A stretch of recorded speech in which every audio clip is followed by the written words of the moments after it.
তো আজকে হচ্ছে আগস্ট 2024। আমাদের বার কাউন্সিল লিখিত ব্যাচের 45তম ক্লাস এবং ফৌজদারি কার্যবিধির 13তম ক্লাস। আমরা আজকে পড়বো আমাদের যে সাজেশনের 18 নম্বর প্রশ্নটা। যদি দেখি, দেখেন যে অপর্যাপ্ত সাক্ষ্যের কারণে কোনো অভিযোগ হতে খালাস পেলে তাকে পুনরায় একই অভিযোগের জন্য বিচারের সম্মুখীন করা যায়, বা দ্বৈত বিপদ মতবাদটি, ডক্ট্রিন অফ ডাবল জিওপার্টি মতবাদটি আলোচনা করুন।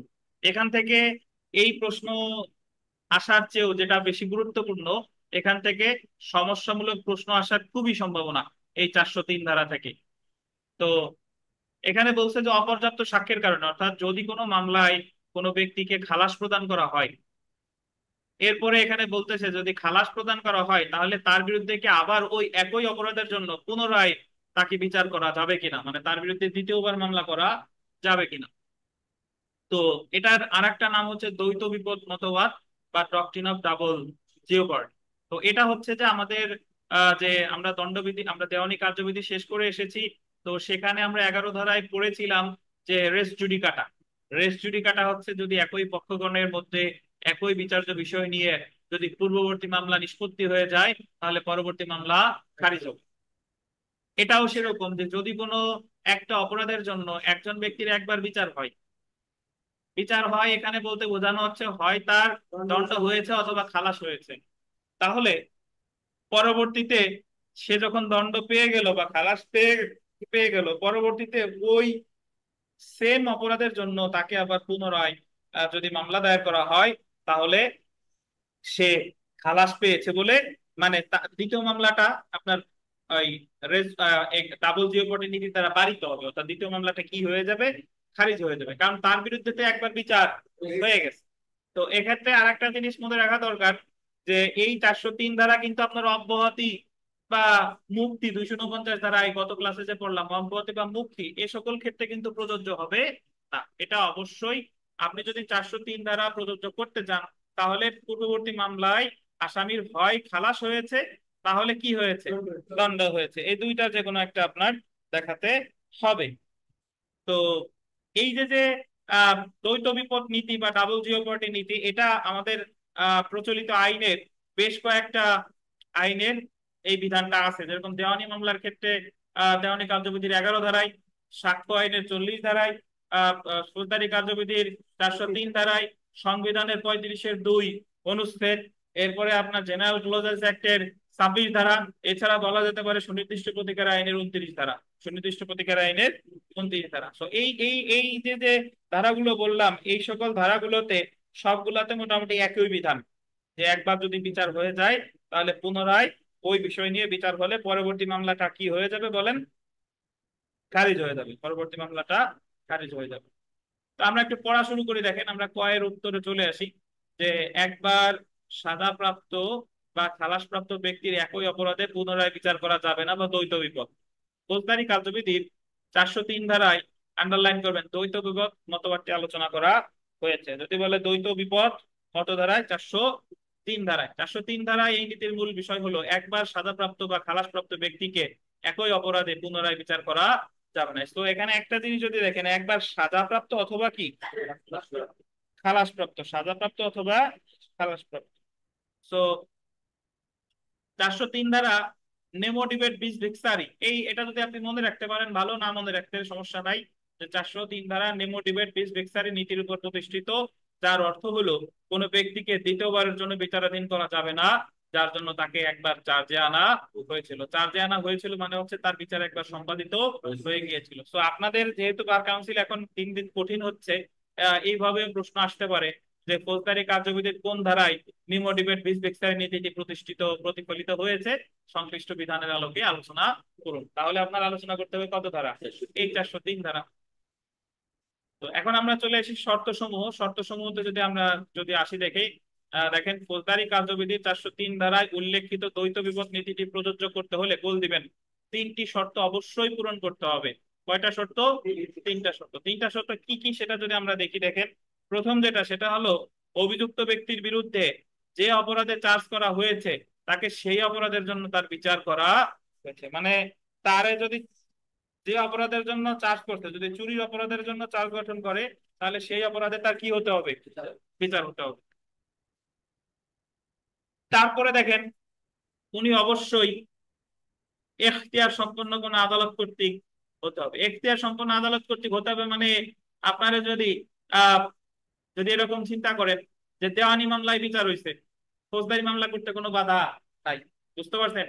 কারণ দেওয়ানি আর ফৌজদারি আদালত কিন্তু এখতিয়ার সম্পন্ন আদালত না। অথবা ধরেন একজন সরকারি কর্মকর্তার বিরুদ্ধে, তার বিরুদ্ধে ওই পেশাগত পদক্ষেপ নেওয়া হয়েছে, তার যে সরকারি কর্মকর্তা তার চাকরি থেকে চাকরিচ্যুত করছে, এটা তার যে নিয়ন্ত্রণ কর্তৃপক্ষ তারা এটা করছে, এই কারণে তার বিরুদ্ধে আহ তাকে যদি কোনো ওই নিয়ন্ত্রণ কর্তৃপক্ষ যদি কোনো শাস্তি দেয়, পরে তার বিরুদ্ধে আবার ফৌজদারি মামলাও দায়ের করা যাবে। এবং এভাবে বলা যাবে না যে আমার তো একবার শাস্তি হয়ে গেছে, এখন শাস্তি যেটা হয়েছে সেটা তো সময়ের সম্পন্ন আদালত না। তারপরে দেখেন, বিচারে অবশ্যই খালাসের, এটা গুরুত্বপূর্ণ, আন্ডারলাইন করবেন, বিচারে অবশ্যই খালাসের অথবা কিসের আদেশ থাকবে? খালাসের অথবা দণ্ডের আদেশ থাকবে। বিচারে অবশ্যই খালাসের অথবা দণ্ডের আদেশ থাকবে। তো এই তিনটা বিষয়, যে যে অপরাধের চার্জ গঠন করা হয়েছিল সেই অপরাধে তার বিচার করা হয়েছে, তারপরে এখতিয়ার সম্পন্ন আদালত কর্তৃক বিচার হতে হবে, তারপরে বিচারে অবশ্যই খালাসের অথবা দণ্ডের কি থাকতে হবে? আদেশ থাকতে হবে।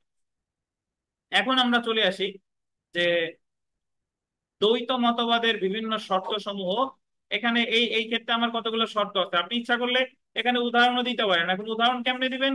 উদাহরণ এইভাবে দিতে পারেন যে আহ অমুককে হত্যার জন্য ডিপজলের একবার বিচার করা হলো, বিচারে ডিপজলকে যদি খালাস দেওয়া হয়, তাহলে পরবর্তীতে ডিপজলের বিরুদ্ধে যদি দ্বিতীয়বার ওই একই হত্যাকাণ্ডের জন্য যদি মামলা করা হয়, দ্বিতীয় মামলাটা কি হবে?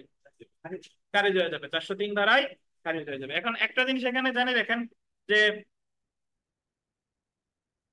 দ্বিতীয় মামলায় ডিপজলকে অবশ্যই প্রথম মামলার যে সইমর্কিত নকল গিয়ে আদালতে দেখাইতে হবে যে ওনার এই যে দেখেন, সেম মানুষকে হত্যার জন্য প্রথম বিচার কি আমার হয়ে গেছে, প্রথম বিচারে আমি কি পাইছি?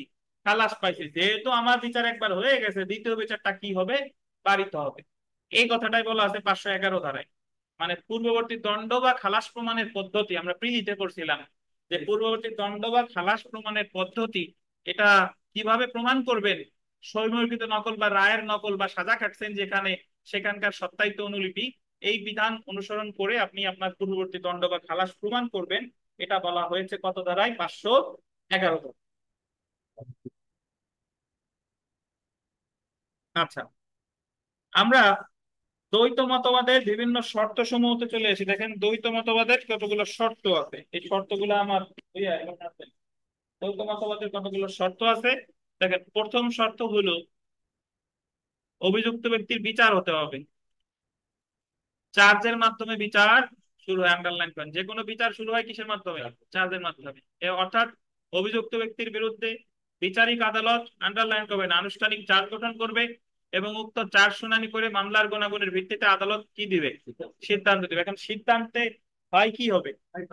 হয় খালাস হতে হবে অথবা কি হবে? দণ্ড হবে। জি। তারপরে 2 নম্বরে আমরা চলে আসি। দেখেন, 403 ধারায় দোবারা সাজার নীতির কথা, নীতির তথা পূর্ববর্তী খালাস বা পূর্ববর্তী দণ্ডনীতি প্রয়োগ করতে অভিযুক্তকে প্রমাণ করতে হবে যে, আন্ডারলাইন করবেন, কোন এখতিয়ার সম্পন্ন আদালত কর্তৃক তার বিচার করা হয়েছে। তাকে অবশ্যই দেখাতে হবে যে এই বিচারটা করেছে কে? এখতিয়ার সম্পন্ন আদালত। এখতিয়ারবিহীন আদালত কর্তৃক কোন বিচার শুরুতে বাতিল, এবং এই ক্ষেত্রে অভিযুক্ত যদি খালাসপ্রাপ্ত হয়, সেই ক্ষেত্রে তাকে পুনরায় বিচারে বাধা নেই। যেমন দেখেন, যেমনটা ইম্পর্টেন্ট, দেখেন একজন সরকারি কর্মকর্তা যাকে কোনো আদালত দণ্ডিত করেছে, তার বিরুদ্ধে উক্ত একই অপরাধের জন্য বিভাগীয় কার্যধারা গ্রহণে কোনো বাধা নাই। এখন সে যদি বলে যে আমারও তো একবার আদালত দণ্ডিত করছে, তাহলে আমার বিরুদ্ধে আবার বিভাগীয় অ্যাকশন নিবেন কেন? এটা 403 দ্বারা বাড়িতে হবে, এটা সে বললে কাজ হবে না। কারণ দুইটা কি সময়ের সম্পূর্ণ আদালত না। কারণ সরকারি কর্মকর্তার বিরুদ্ধে বিভাগীয় কার্যক্রম কোনো আদালত কর্তৃক বিচারিক কার্যক্রম নয়। তাহলে আমরা প্রথম যে শর্ত পেলাম, সেটা অবশ্যই চার্জ আনতে হবে, চার্জের কি হবে? বিচার হবে। দ্বিতীয় যে শর্ত পেলাম সেটা হচ্ছে সময় এখতিয়ার সম্পন্ন আদালত কর্তৃক বিচারটা হতে হবে। আমরা 3 নম্বরে চলে আসি। দেখেন যে যে কার্য বা কার্যবিরতির বিরুদ্ধে বিচারিক কার্য দ্বারা গ্রহণ করা হয়েছে, সেটা অবশ্যই গোল দিবেন, অপরাধ হতে হবে। অপরাধ, সেটা অবশ্যই কি হতে হবে? অপরাধ।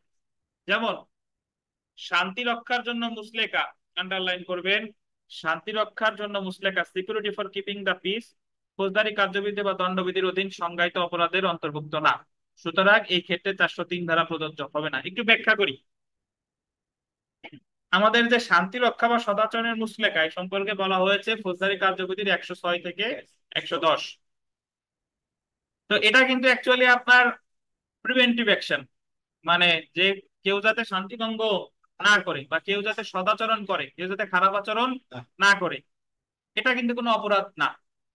অর্থাৎ যদি কারো বিরুদ্ধে, আনারুল হক সাহেবের বিরুদ্ধে যদি 107 ধারার মামলা করে, 107 ধারার মামলায় ওনারে অব্যাহতি দিছে, ওনারে করে নাই, মানে শান্তি ভঙ্গের জন্য মুসলেকা সম্পাদনের নির্দেশ দেয় নাই, কিছুদিন পরে আবার ওনার বিরুদ্ধে আবার 107 ধারার মামলা করছে, তখন উনি আদালতে বলতে পারবে না যে ওনার একবার কিন্তু আমার বিচার হয়ে গেছে, দ্বিতীয়বারের বিচারটা বাড়িতে হবে, এই কথা বলা যাবে না, কারণ শান্তি রক্ষা কোনো কি না, অপরাধ না। তো এই বিষয়ে শান্তি রক্ষা মুসলেকার মামলা 100 বার করলেও এটা 403 দ্বারা কি হবে না, বাড়িতে হবে না। বুঝতে পারছেন? কারণ শান্তি রক্ষার মুসলেকা আমাদের যে অপরাধের যে সংজ্ঞা আছে, এটা কি না, অপরাধ বলে গণ্য হয় না।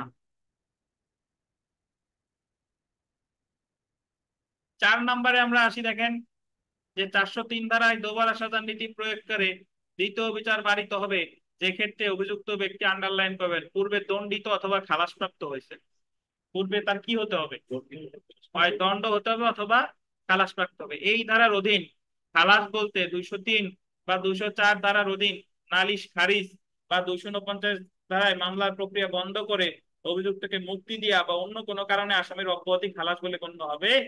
আনারুল হক সাহেব বলেন, 203-এ কি আছে, 4-এ কি আছে, 249-এ কি আছে বলেন।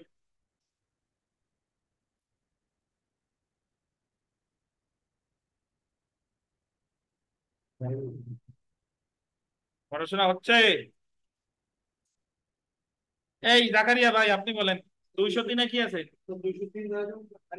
মামলা খারিজ, মামলা খারিজ করলে নতুন মামলা করা যাবে, 403 দ্বারা প্রযোজ্য হবে না। 204-এ কি আছে? 204-এও মামলা খারিজ আছে, 4-এও মামলা খারিজ আছে যদি সমন ইস্যুর জন্য যদি প্রসেস ফি না দেওয়া হয়, নাকি এক্ষেত্রেও নতুন মামলা করা যাবে। আর 249 তো কতদিন পড়ছি, কি আছে, কমপ্লেইন ব্যতীত অন্য যে কোনো মামলার কার্যক্রম কি বন্ধ, যদি বন্ধ করা হয় ওই বিষয়ে নতুন মামলা করা যাবে, সেই ক্ষেত্রে 403 দ্বারা প্রযোজ্য হবে। তবে দেখেন, তবে 247 ধারায় নালিশকারী অনুপস্থিতির কারণে বা 248 ধারায় নালিশ প্রত্যাহারের কারণে খালাস দেওয়া হলে উক্ত ক্ষেত্রে 403 ধারা প্রযোজ্য হবে। 247-এ কি আছে আরাফাত সাহেব, 247-এ কি আছে? নালিশকারী যদি অনুপস্থিত থাকে তাহলে খালাসের বিধান আছে 247। আর 248 হলো সিআর মামলা যদি প্রত্যাহার করে, এটা যে কোনো স্টেজে, at any stage of the case, charge গঠনের আগে হোক বা পরে হোক, কি হবে, খালাস। এই সকল খালাসের ক্ষেত্রে আবার যদি ওই একই বিষয়ে নতুন মামলা করে, তাহলে এই যে দেখেন 403 দ্বারা কি প্রযোজ্য হবে, অর্থাৎ অভিযুক্তকে পুনরায় বিচার করা যাবে। তাহলে আমার সহজ যে বিষয় সেটা হলো যে যদি প্রথম মামলায় আসামিকে কি দেয়, হয় দণ্ড দিবে অথবা খালাস, তাহলে সেই ক্ষেত্রে দ্বিতীয় মামলার বিচার কি হবে, বাড়িতে হবে। দ্বিতীয় মামলার বিচার যাবে না, যদি মামলা খারিজ করতো, যদি তাকে অব্যাহতি দিত, যদি তাকে মুক্তি দিত, তাহলে দ্বিতীয়বার মামলা করলে সেটা বিচার করা যাবে। আচ্ছা, 5 নাম্বার শর্তটা দেখেন যে প্রথম দণ্ড বা খালাস দ্বিতীয় বিচারে বাধা হবে যদি এটি গোল দেবেন একই অপরাধ হয়। কি অপরাধ হয়? এক অপরাধ। এখন একটা জিনিস এভাবে চিন্তা করেন যে তার বিচার হলো তো খুনের জন্য, খুনের মামলায় তারে খালাস দিছে, তো পরে জানা গেল যে ওই দিন সে দস্যুতাও করছিল, ওই দিন কি দস্যুতাও করছিল, কিন্তু খুনের মামলায় তো তারে খালাস দিছে, এখন তার বিরুদ্ধে কি দস্যুতার মামলা হবে কিনা বলেন। শুনেন, এই জায়গায় দুইটা অপরাধের উপাদান কিন্তু এক না, ভিন্ন। দস্যুতার উপাদান আর খুনের উপাদান কিন্তু কমপ্লিটলি আলাদা। দস্যুতাই হচ্ছে আপনি স্থাবর বা অস্থাবর সম্পত্তি আপনি নেন, আর খুনের ক্ষেত্রে কি করেন, কাউরে হত্যা করা, কোনো সম্পত্তি নেওয়ার কোনো ইন্টেনশন আমার নাই, তাহলে এই জায়গায় খুনের মামলায় খালাস হলেও তার বিরুদ্ধে দস্যুতার মামলা কি চার জানা যাবে, যদিও এই দুইটা কাজ একসাথে হয়েছিল। আচ্ছা দেখেন, দেখেন 403 ধারায় কিন্তু যদি এরকম হতো, চিন্তা করেন যদি এরকম হতো যে তার বিরুদ্ধে চার্জ গঠন হয়েছে 304 ধারায়, মানে নিন্দনীয় নরহত্যার জন্য, ঠিক আছে, নিন্দনীয় নরহত্যার জন্য তারে আদালত ধরেন 10 বছর 10 বছর কারাদণ্ড দিছে, 10 বছর কারাদণ্ড দিছে। একটু অপেক্ষা করেন, আমি একটু কাজ আছে নিচেই যাচ্ছি, আপনারা একটু। মোশাররফ সাহেব, আপনার কি প্রশ্ন ছিল বলেন।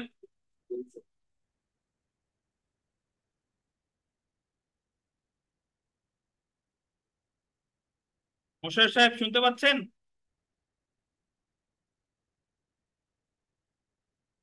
আচ্ছা দেখেন, আমরা যেখানে ছিলাম সেটা বলতেছি যে যদি কোনো ব্যক্তিকে ধরেন 304 ধারায় নিন্দনীয় নরহত্যার জন্য তাকে হয় দণ্ড দিছে অথবা খালাস দিছে, হ্যালো স্যার। পরবর্তী গেল। হ্যাঁ বলেন মুশাররফ সাহেব বলেন। স্যার আমার একটা প্রশ্ন ছিল স্যার, গত ক্লাসে তো নেটওয়ার্ক সমস্যার কারণে আমি বলতে পারি নাই। তো আজকে আমার একটা প্রশ্ন, এই গত প্রশ্নটা এখন করতে চেয়েছিলাম। বলেন কি প্রশ্ন ছিল বলেন। স্যার, এই যে ম্যাজিস্ট্রেট কোডের 241-এর ক ধারায় আমরা আসামি আপনার কথাটা অব্যাহতি স্পষ্ট না চাচ্ছি, ভাই, হ্যাঁ। আপনি তখন ইয়ারফোন থাকলে ইয়ারফোন খুলে কথা বলেন, ব্লুটুথ ইয়ারফোন নাকি? জি স্যার। ব্লুটুথ আচ্ছা আচ্ছা হেডফোনটা আচ্ছা, ঠিক আছে স্যার, আমি স্পষ্ট কানেকশন অফ শোনা যাবে না। অফ করে দিছি। স্যার, আমি প্রশ্নটা করতেছিলাম যে 241 দ্বারা আমরা চার্জ থেকে অব্যাহতি চাই, তখন আমরা কিন্তু আসামির পক্ষে কোনো কাগজপত্র জমা দিতে পারি না। জি স্যার। হ্যাঁ, হ্যাঁ, এখন আমার প্রশ্ন হচ্ছে, আমি আমি ধরেন প্লে অফ এলিবিতে আছি, আমি আমি আমি প্লে অফ এলিবিতে আছি, এই কাগজটা আমি জমা দিতে পারছি না। এখন আমি হ্যাঁ। সংক্ষুব্ধ, আমি রিভিশন করলাম, আমি রিভিশনেও কি এই ধরনের কাগজপত্র জমা দিতে পারবো কি পারবো না?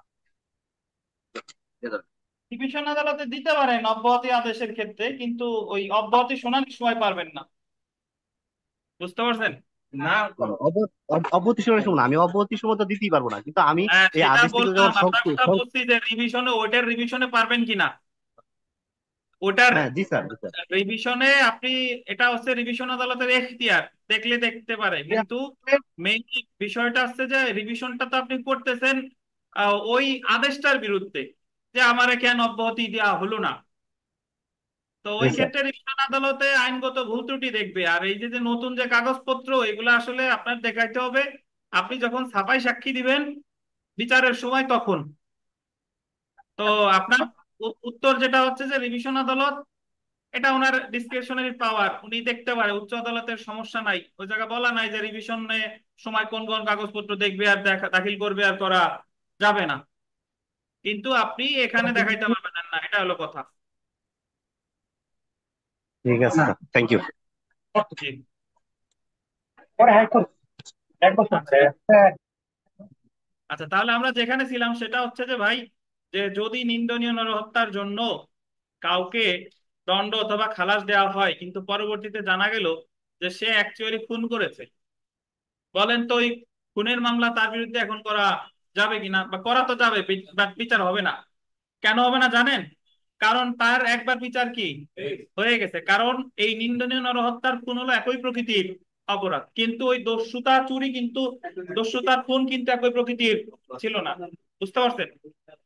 আচ্ছা, তো যদি পরীক্ষায় প্রশ্ন আসে এইভাবে, প্রবলেমেটিক প্রশ্ন আছে যে যদি নিন্দনীয় নরহত্যার জন্য একবার তার বিচার হয়ে গেছে, হয় দণ্ড পাইছে না খালাস পাইছে, পরে জানা গেল যে সে হত্যা করেছে, হত্যার মামলা তার বিরুদ্ধে কি বিচার করা যাবে কিনা? অবশ্যই কি যাবে কি যাবে না?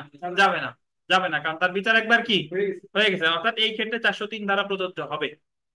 দেখেন, প্রথম দণ্ড বা খালাস দ্বিতীয় বিচারে বাধা হবে যদি অপরাধটি একই হয়। 403 ধারায় ব্যবহৃত একই অপরাধ বলতে যে অপরাধের জন্য অভিযুক্তকে বিচার করা হয়েছে বা যে অপরাধের জন্য যাকে পুনরায় বিচারাধীন করা হয়েছে, দুইটি অপরাধ একই মর্মে গণ্য হবে। যেমন দেখেন, দ্বিতীয় বিচার বারিত হবে যদি দুইটি অপরাধের উপাদান কি আন্ডারলাইন করেন, দুইটি অপরাধের উপাদান যদি একই।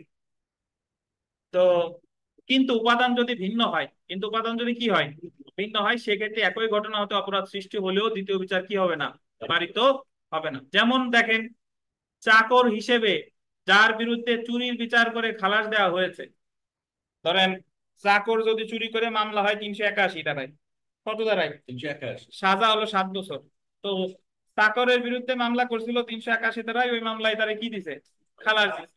তাকে পরবর্তীতে ওই একই কাজের জন্য, চাকর হিসেবে চুরির জন্য বা অপরাধজনক বিশ্বাসভঙ্গের জন্য একই ঘটনার ভিত্তিতে বিচার করা যাবে না। মানে চুরির জন্য তারে খালাস দেওয়া হয়েছে, কিন্তু পরবর্তীতে অপরাধজনক বিশ্বাসভঙ্গের জন্য ওই সেম ঘটনার জন্য, অপরাধজনক বিশ্বাসভঙ্গ, ওই যে আপনার আছে 408 ধারায়, 408 ধারায় আছে চাকর যদি অপরাধজনক বিশ্বাসভঙ্গ করে ওটারও শাস্তি 7 বছর। সাজা দেওয়া যাবে না, কেন যাবে না জানেন? কারণ চুরি আর অপরাধজনক বিশ্বাসভঙ্গের অপরাধের উপাদান কি, অলমোস্ট একই আর কি, একই প্রকৃতির অপরাধ। তো এটা মনে রাখবেন যে যদি কাউরে চাকর হিসেবে একবার বিচার করা হয় চুরির অপরাধে, ওই সেম কাজের জন্য তার বিরুদ্ধে বিশ্বাসভঙ্গের অপরাধে বিচার করা যাবে না। ঠিক আছে? তো আমরা এখানে একটা সমস্যামূলক প্রশ্ন আছে, এটা একটু দেখি, দেখেন যে সমস্যা 1, খুনের চার্জে করিমের বিচার শেষে তাকে খালাস দেওয়া হয়, এক্ষেত্রে তার বিরুদ্ধে দস্যুতার কোনো চার্জ ছিল না, তার বিরুদ্ধে দস্যুতার কোনো কি ছিল না, অভিযোগ ছিল না, কিন্তু মামলার ঘটনায় প্রকাশ পায় যে সে খুনের সময় করিম কি দস্যুতা। কিন্তু তার বিরুদ্ধে প্রথমে মামলা হয়েছে কিসের, খুনের, খুনের মামলায় সে কি পাইছে, খালাস। কিন্তু পরে জানা গেল সে দস্যুতাও করেছিল, পরবর্তীতে করিমের বিরুদ্ধে দস্যুতার চার্জ আনাও বিচার করা যাবে যাবে কি? এখন যারা নতুন তাদের উদ্দেশ্যে বলি, আমরা সমস্যামূলক প্রশ্ন 4টা ধাপে সলভ করি। সবার উপর হলো ঘটনার বর্ণনা বা বিবরণ, তারপরে বিচার্য বিষয়, তারপরে আইনগত পর্যালোচনা, এবং তারপরে হচ্ছে কি সিদ্ধান্ত। ঘটনার বর্ণনা আমরা প্রশ্নে যা জানতে চেয়েছে তার আগ পর্যন্ত হচ্ছে ঘটনার বর্ণনা। তাহলে প্রশ্নে জানতে চেয়েছে যে পরবর্তী করিমের বিরুদ্ধে দস্যুতার চার্জ আনা ও বিচার করা যাবে কি, এর আগে হবে, তাহলে এর আগ পর্যন্ত হবে ঘটনার বর্ণনা। তার মানে খুনের থেকে শুরু করে দস্যুতা করেছিল এই পর্যন্ত হবে ঘটনার বর্ণনা। আর যেটা প্রশ্নে জানতে চেয়েছে সেটা হবে যে করিমের বিরুদ্ধে দস্যুতার চার্জ আনা ও বিচার করা যাবে কিনা তা আলোচনা করতে হবে। হ্যাঁ, এখন আইনগত পর্যালোচনা আমরা আগে থেকে যদি আমরা একটু নিজেরা নিজেরা যদি ভাবি যে তার বিরুদ্ধে তো বিচার হয়েছে খুনের, খুনের উপাদান আর দস্যুতার উপাদান কি এক, এক না। তো যদিও দুইটা ঘটনা একসাথে ঘটছে, খুনের বিচার হলেও তার বিরুদ্ধে দস্যুতার বিচার করা যাবে। দেখেন, পূর্ণ দস্যুতা অপরাধের উপাদান ভিন্ন, যদিও খুনের সময় দস্যুতা করেছে, তথাপি দুটি অপরাধের উপাদান ভিন্ন হয় এমন অপরাধকে একই অপরাধ বলা যায় না। এই কারণে দ্বিতীয় বিচার পালিত হবে না। খুন এবং দস্যুতা যেহেতু স্বতন্ত্র অপরাধ, সেহেতু কোনো অপরাধ সংঘটিত হয়েছে সেই এই মর্মে সন্দেহ করার কোনো কি নাই, সুযোগ নেই। চুরির ক্ষেত্রে চুরি করছে নাকি বিশ্বাসভঙ্গ করছে একটা সন্দেহ করার সুযোগ আছে, কারণ দুইটা অপরাধের উপাদান কি, একই। কিন্তু খুন আর দস্যুতা কিন্তু সন্দেহ করার কোনো সুযোগ নাই। অর্থাৎ এই জায়গায় 236 ধারায় মনে আছে চার্জের ক্ষেত্রে যে যদি আদালতের কাছে মনে হয় সে চুরি করছে, চোরাই মাল গ্রহণ করছে, বিশ্বাসভঙ্গ করছে না প্রতারণা করছে, কারণ এই 4টে অপরাধ হলো কাছাকাছি, 4টে অপরাধ কি কাছাকাছি। কিন্তু খুন আর চুরি বা খুন দস্যুতা এগুলা কিন্তু এক জিনিস না।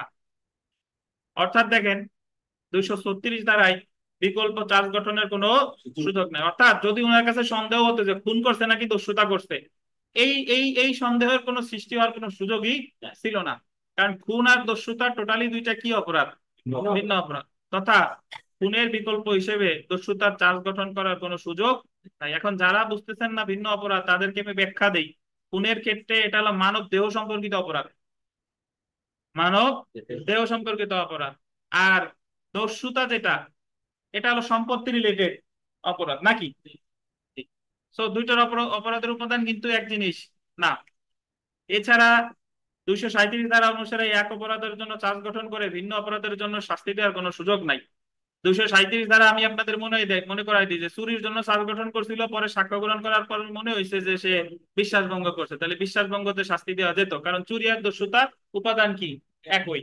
কিন্তু এই জায়গায় খুনের সাথে দস্যুতার কিন্তু কোনো উপাদানগত মিল নাই, তথা খুনে চার্জ গঠন করার সুযোগ নেই। সুতরাং 403-এর এক ধারা অনুসারে দ্বৈত বিপদ মতবাদ অনুসারে পরবর্তীতে ভিন্ন অপরাধ হিসেবে দস্যুতার বিচার করতে কোনো কি বাধা নাই। আপনি এই জায়গায় 403-এর সাবসেকশন 1 দেওয়ার কোনোই কাজ নাই।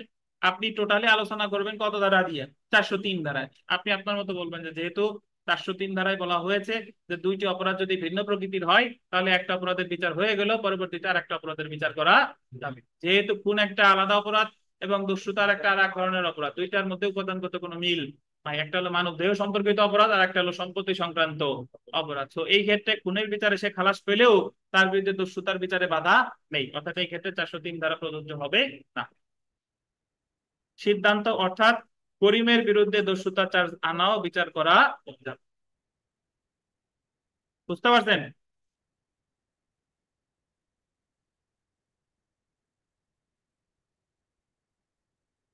আচ্ছা, আমরা এরপরে চলে আসি, দেখেন সমস্যা 2। দণ্ডবিধির 326 ধারায় গুরুতর আঘাতের অভিযোগে জামানের শাস্তি হয়। উক্ত আঘাতের ফলশ্রুতিতে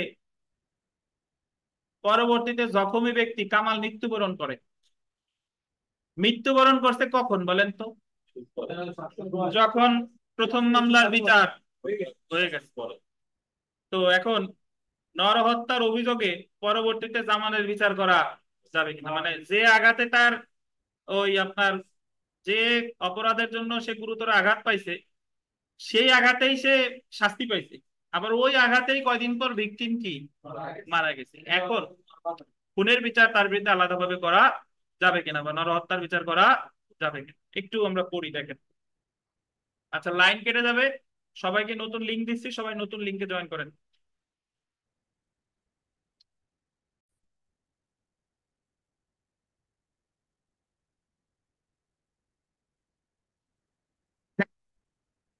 আচ্ছা দেখেন, সো আমরা যদি বিচার্য বিষয়ে আসি যে নরহত্যার অভিযোগে পরবর্তীতে জামানের বিচার করা যাবে কিনা আলোচনা করতে হবে। আমরা চলে এসে আইনানুগ পর্যালোচনা।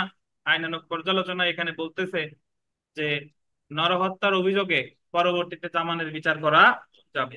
ফৌজদারি কার্যবিধির 403 সাবসেকশন 3 ধারায় বলা হয়েছে যে, এটা আন্ডারলাইন করেন, যখন কোনো অভিযুক্তকে দণ্ডিত করা হয়েছিল তখন পূর্ববর্তী অপরাধটির ফলাফল সংঘটিত না হলে, মানে যখন তাকে গুরুতর আঘাতের জন্য দণ্ড দেওয়া হয়েছিল তখন তো ওই গুরুতর আঘাতের ফলে সেই আসামি কি সেই ভিকটিম কি মারা গেছে? যায় নাই।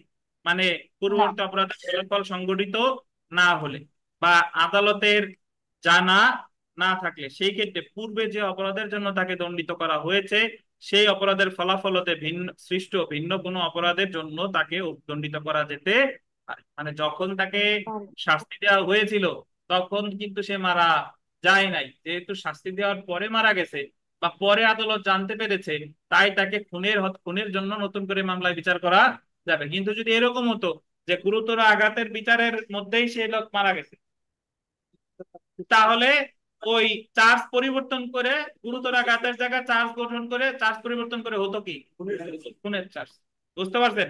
তাহলে কিন্তু আর তার ওই গুরুতর আঘাতের জন্য আলাদা শাস্তি পাওয়া লাগতো না। কিন্তু যেহেতু যখন তাকে গুরুতর আঘাতের বিচার করা হয়েছে, যখন শাস্তি প্রদান করা হয়েছে, তখন পর্যন্ত তো ভিকটিম মারা যায় নাই। তো শাস্তি দেওয়ার পরে পরবর্তীতে সে মারা গেছে, তো এই ক্ষেত্রে তাকে এই নরহত্যার জন্য বিচার করা যাবে।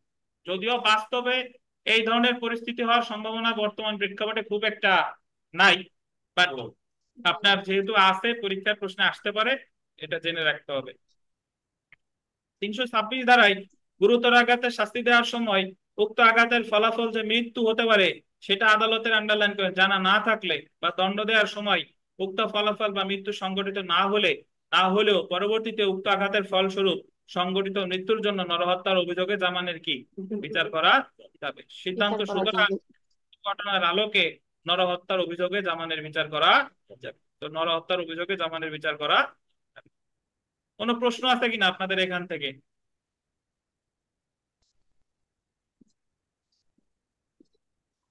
এখানে একটু স্টার্ট দিয়ে লেখেন, একটা জিনিস মনে রাখেন, একটু ফ্যাক্ট জানাই দেই। লেখেন যে দস্যুতার অপরাধের বিচার হলেও দস্যুতার অপরাধে বিচার হলেও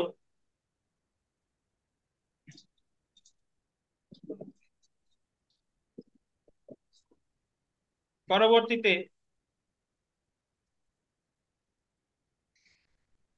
ডাকাতির অভিযোগে বিচার করা যাবে, নতুন করে বিচার করা যাবে।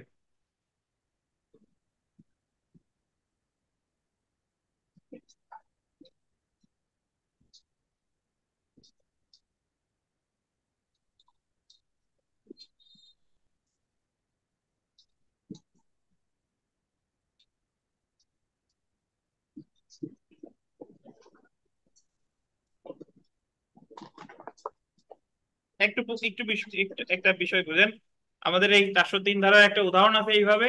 উদাহরণটা আছে এরকম আছে যে ক খ গ এই তিনজনকে দস্যুতার অভিযোগে তাদেরকে বিচার করা হয়েছে। দস্যুতার অভিযোগে ধরেন তারা দণ্ড দিছে অথবা খালাস দিছে, যাই হোক একটা দিছে।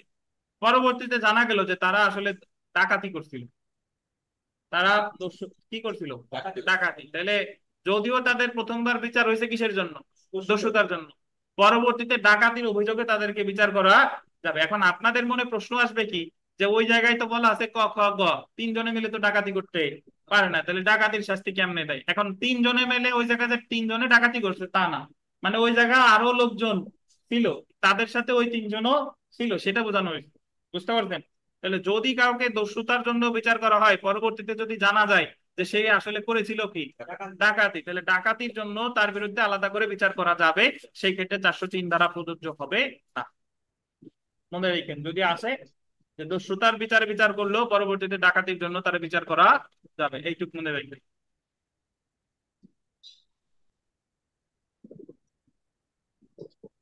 তো 403 ধারা বা ডাকটিন অফ ডাবল জিওপার্টি এইগুলাই মোটামুটি আপনারা নিজের মতো করে লিখতে পারবেন। প্রথমে ডাবল জিওপার্টি কি ব্যাখ্যা দিলেন, কোন কোন আইনে আছে বললেন। তারপরে বললেন যে একটা ফর্মাল চার্জ হতে হবে, সময়োক্ত সম্পন্ন আদালত হতে হবে, এবং বিচারে তার বিরুদ্ধে হয় দণ্ড হতে হবে অথবা খালাস হতে হবে। তারপরে কতগুলা শর্ত আছে, যে চার্জ আনতে হবে, সময়োক্ত সম্পন্ন আদালত হতে হবে। এই চার্জ গুলো বিস্তারিত আপনি ব্যাখ্যা দিয়ে দিবেন। আর সমস্যামূলক প্রশ্ন আসলে তো আশা করি ইনশাল্লাহ পারা যাবে। আমরা আহ খুবই গুরুত্বপূর্ণ একটা বিষয় এখন পড়বো, সেটা হচ্ছে যে আপিল, ফৌজদারি আপিল। আমরা যদি 19-এর ক নম্বর প্রশ্নটা দেখি, যে কোন কোন ক্ষেত্রে ফৌজদারি আপিল চলে না, আর আপিল নিষ্পত্তির ক্ষেত্রে আপিল আদালতের ক্ষমতা কি কি।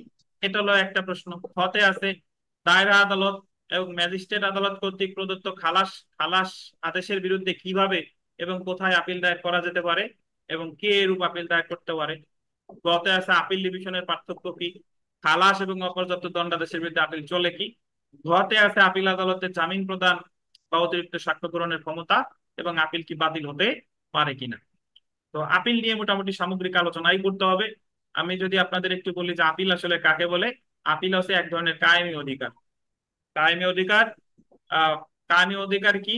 কায়েমি অধিকার হচ্ছে যে অধিকার থেকে কাউকে বঞ্চিত করা যায় না। যাবে না। চলাফেরার অধিকার আপনার কায়েমি অধিকার, কারণ এই চলাফেরা অধিকার থেকে আপনারা কেউ বঞ্চিত করতে পারবে না। ঠিক একইভাবে আপিল হচ্ছে একটা কায়েমি অধিকার, এই অধিকার থেকে কাউকে বঞ্চিত করা যাবে না। আমাদের ফৌজদারি কার্যবিধির 404 থেকে 431 ধারা পর্যন্ত, 404 থেকে 431 ধারা পর্যন্ত আপিল সম্পর্কে আলোচনা করা হয়েছে, যার মধ্যে 418 ধারায় বলা হয়েছে যে আপিল ঘটনার প্রশ্নে এবং আইনের প্রশ্নে হতে পারে। আপিল হবে কি প্রশ্নে? ঘটনার প্রশ্নে বা আইনের ঘটনার প্রশ্নে। প্রশ্ন, এখন আইনের আপনার প্রশ্ন। মনে হতে পারে যে আপিল কেন করা হয়। আপিল কেন করা হয়? আপিল করা হয় হচ্ছে যে যখন নিম্ন আদালত কোনো সিদ্ধান্ত দেয়, হতে পারে সেটা খালাস, হতে পারে না, সেটা আদেশ। যখন নিম্ন আদালতের সিদ্ধান্তের বিরুদ্ধে উচ্চ আদালতে সংক্ষুব্ধ পক্ষ আপিল করে, এই কারণে যে নিম্ন আদালতের সিদ্ধান্ত হয় সে বাতিল চায় অথবা কি চায়, পরিবর্তন চায়। তো এই এই কারণে হচ্ছে আপিল করা হয়। আমাদের ফৌজদারি কার্যবিধিতে আপিলের কোনো সংজ্ঞা প্রদান করা হয় নাই, বাট এইভাবে বলা যেতে পারে যে নিম্ন আদালতের সিদ্ধান্তের বিরুদ্ধে যখন কোনো ব্যক্তি উচ্চ আদালতে কোনো আবেদন করে নিম্ন আদালতের সিদ্ধান্ত বাতিল অথবা পরিবর্তনের জন্য, ওই আবেদনটাকেই কি বলে? আপিল। আমাকে চাই। এই আসমা, আপনি কি গাজীপুরের আসমা না গোপালগঞ্জের আসমা?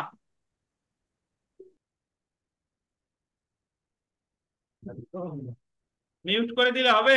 উত্তর দেন, গাজীপুরের আসমা না গোপালগঞ্জের আসমা? স্যার গাজীপুরের। ও আচ্ছা, ঠিক আছে, ঠিক আছে, দেখেন। আচ্ছা, এমসিকিউ বেস স্যার। আচ্ছা, ঠিক আছে, জি জি। না, আমাদের গোপালগঞ্জেরও আসমা একজন আছে, দেখেন। তো জি স্যার। ঠিক আছে, দেখেন, আমরা উত্তরে চলে আসি। যে আপিল একটি কায়েমী অধিকার। ঘটনার প্রশ্নে বা আইনের প্রশ্নে আপিল চলতে পারে। মামলার কোনো পক্ষ আদালতের রায় সংক্ষুব্ধ হলে সংক্ষুব্ধ পক্ষ রায় প্রদানকারী আদালতের রায়ের বিরুদ্ধে আপিল গ্রহণে ক্ষমতাপ্রাপ্ত। ক্ষমতাপ্রাপ্ত বানানটা ভুল আছে, একটু ঠিক করে নেন, একটা ত হবে মাঝে।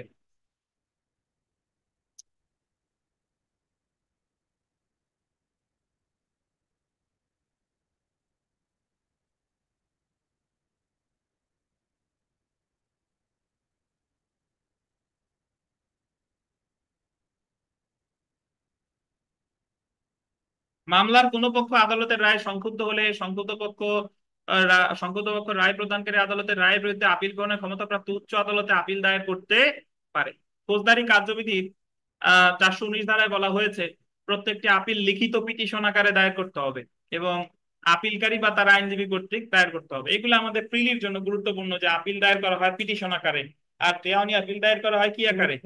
মেমোরান্ডাম আকারে। এবং আপিলের যে পিটিশন, সেখানে আপিলকারী বা আইনজীবী স্বাক্ষর করবে, যে কোনো কয়জন? একজন। এবং আপিল আবেদনের সাথে যে রায় বা আদেশের বিরুদ্ধে আপিল করা হচ্ছে তার কি দিতে হবে? নকল দিতে হবে। আপিল সম্পর্কে ফৌজদারি কার্যবিধি 1898 404 থেকে 431 ধারা পর্যন্ত আলোচনা করা হয়েছে। তো যদি আপনাকে এই আপিলের সংজ্ঞা আসে, এই আপিলের সংজ্ঞা কিন্তু প্রকৃতপক্ষে মুখস্থ করার কিছু নাই, বুঝতে পারছেন? এবং এই জায়গায় আহ ওই বলবেন যে নিম্ন আদালতের কোনো আদেশের বিরুদ্ধে যখন উচ্চ আদালতে কোনো আবেদন করা হয়, ওই আদেশ বা রায় কি পরিবর্তন বা সংশোধনের জন্য, তখন সেটাকে কি বলে? আপিল। আপিল হচ্ছে একটা কায়েমী অধিকার। ঘটনার প্রশ্নে এবং আইনের প্রশ্নে আপিল হতে পারে। আপিল সম্পর্কে 404 থেকে 431 ধারা পর্যন্ত আলোচনা করা হয়েছে। এই পরীক্ষায় প্রশ্ন এসেছে যে যে সকল ক্ষেত্রে আপিল করা চলে না, মানে কোন কোন ক্ষেত্রে আপিল করা যায় না, খুবই গুরুত্বপূর্ণ। ফৌজদারি কার্যবিধির 412 থেকে 414 ধারায় যে সকল ক্ষেত্রে আপিল দায়ের করা যায় না সেই সম্পর্কে আলোচনা করা হয়েছে। সবার আগে আমরা আসি 412 ধারা, দেখেন। দোষ স্বীকারের ক্ষেত্রে, দোষ স্বীকারের ক্ষেত্রে এই দোষ স্বীকার কিন্তু অ্যাকচুয়ালি কনফেশন না। এই দোষ স্বীকার হচ্ছে plea of guilty. Plea of guilty. তাহলে জাকারিয়া বলেন যে কনফেশনের সাথে প্লি অফ গিলটির পার্থক্য কি? যেটি দেওয়া হয় যেটা ম্যাজিস্ট্রেটের সামনে দেওয়া হয়, আর এটি দেওয়া হলো ম্যাজিস্ট্রেটের সামনে দেওয়া হয়, কিন্তু এটি চার্জ গঠনের সময় দেওয়া হয়। কনফেশন রেকর্ড করা হয় 164-এ, 164 ধারায়। আর যখন চার্জ গঠনের সময় তাকে জিজ্ঞাসা করে যে আপনি কি দোষী নাকি নির্দোষ, তখন যদি বলে যে আমি দোষী, এটারে বলে দোষ স্বীকার। তো এই দোষ স্বীকার ম্যাজিস্ট্রেট আদালতে 243 ধারায় এবং দায়রা আদালতে 265 কত বলেন? উমা, 265 উমা। তো দেখেন, এখানে বলতেছে যে আসামি দোষ স্বীকার করলে উক্ত দোষ স্বীকারের উপর ভিত্তি করে আসামিকে দণ্ড দেওয়া হলে উক্ত দণ্ডাদেশের বিরুদ্ধে আপিল করা যায় না। যদি আসামির জিজ্ঞাসা করে আপনি কি দোষী নাকি নির্দোষ, সে বললো যে আমি দোষী, তখন আদালত অবশ্যই তার আগে কারণ দর্শানোর সুযোগ দিবে। গতদিন আমরা পড়ছিলাম, অবশ্যই তার শোকজ, তাকে কারণ দর্শানোর সুযোগ দেবে যে কেন আপনাকে দণ্ডিত করা হবে না। তারপরে যদি দণ্ড দিয়ে দেয়, তাহলে এই দণ্ডের বিরুদ্ধে কি করা যাবে না? সে আপিল করতে পারবে না। তবে উক্ত দণ্ডাদেশের আন্ডারলাইন করবেন, পরিমাণ বা যৌক্তিকতা বিষয়ে আপিল করা যাবে। পরিমাণ বা যৌক্তিকতা কারে বলে? তারে সাজা দেওয়ার ক্ষমতা ছিল 3 মাস, আদালত দিয়ে দিছে 4 মাস। বা তারে সাজা দেওয়ার কথা বিনাশ্রম, দিয়ে দিছে কি সশ্রম। তাহলে এই ক্ষেত্রে আবার আপিল করা যাবে। দেখেন, যেমন দোষ স্বীকারের পরে আসামিকে অধিক দণ্ড দিলে দণ্ডের পরিমাণের বৈধতা বিষয়ে আপিল করা যেতে পারে। কত দ্বারাই আপিল করা যেতে পারে। আর এই যে আপিল করা যাবে না দোষ স্বীকারের ক্ষেত্রে, এটা বলছে 412। বিচারিক নজির দেখেন, যে দোষ স্বীকার করলে আসামি দণ্ডিত হতে পারে, কিন্তু উক্ত দোষ স্বীকারের সমর্থনে বিষয়াদি নথিভুক্ত না করলে উক্ত দণ্ডদান সঠিক হয় না। মানে দোষ স্বীকার করছে, এই নথিভুক্ত করতে হবে যে কেন তাকে দণ্ড দেওয়া হলো। এটা নথিভুক্ত যদি না করে শুধুমাত্র তার স্বীকারোক্তির ভিত্তিতে দণ্ড দিয়ে দেন, তাহলে এটা কি হয়ে যাবে? অবৈধ, সঠিক হয় না। 413 ধারা দেখেন, তুচ্ছ মামলার ক্ষেত্রে, পেটি কেসেস, তুচ্ছ মামলার ক্ষেত্রে কোনো আপিল নাই। ফৌজদারি কার্যবিধির 413 ধারা অনুসারে কোনো ব্যক্তি আপিল করতে পারবে না যদি দায়রা আদালত অনধিক 1 মাসের কারাদণ্ড দেয়। দায়রা আদালত অনধিক 1 মাসের কারাদণ্ড দেয়। এখন আপনাদের বুঝতে হবে যে দায়রা আদালত বলতে কারে কারে বোঝায়, কে কে? দায়রা জজ, অতিরিক্ত দায়রা জজ আর কে? যুগ্ম দায়রা। কিংবা যদি কোনো মামলায় 1 মাসের কারাদণ্ড দেয় তাহলে সেটার বিরুদ্ধে কি করা যাবে না? আপিল করা যাবে না। বা দেখেন, দায়রা আদালত, chief judicial magistrate, metropolitan magistrate বা অন্য কোনো প্রথম শ্রেণীর ম্যাজিস্ট্রেট অনধিক কত টাকা? অনধিক কয় টাকা বলেন? 50 টাকা যদি অর্থদণ্ড প্রদান করে। তো কে কে এ জায়গায় একটু ইটাও লিখে রাখেন, চিফ দায়রা আদালত, চিফ জুডিশিয়াল, চিফ মেট্রোপলিটনটা বাদ চলে গেছে, এটা একটু চিফ মেট্রোপলিটনটা লেখেন।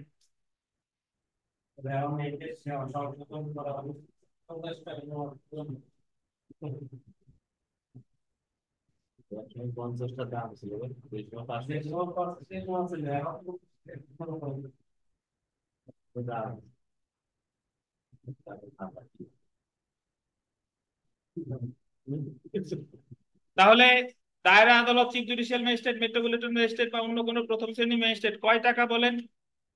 50 টাকা। 50 টাকা যদি আপনার দেয় অর্থদণ্ড, সেক্ষেত্রে আপিল করা যাবে না। বলেন তো, যদি মেট্রোপলিটন ম্যাজিস্ট্রেট 1 মাসের কারাদণ্ড দেয় আপিল করা যাবে কিনা?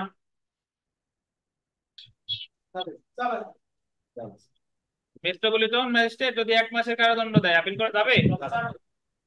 যাবে স্যার। অবশ্যই যাবে, অবশ্যই যাবে।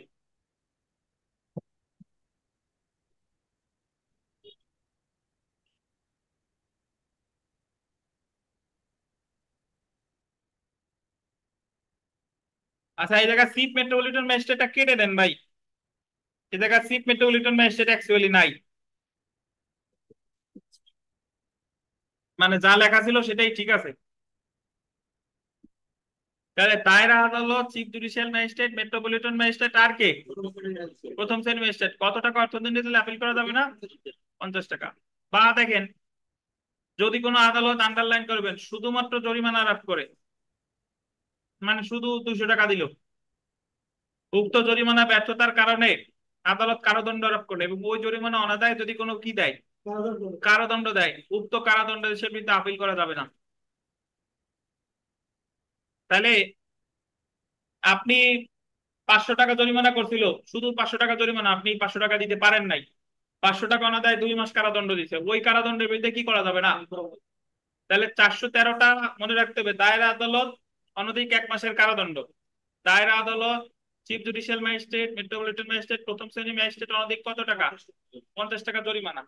আর যদি শুধু অর্থদণ্ড অনাদায়ে যদি কোনো কি দেওয়া হয়, কারাদণ্ড দেওয়া হয়, সেই কারাদণ্ডের বিরুদ্ধে আপিল করা যাবে না। কত ধারায়? জাকারিয়া 413 ধারাটা বলেন একটু।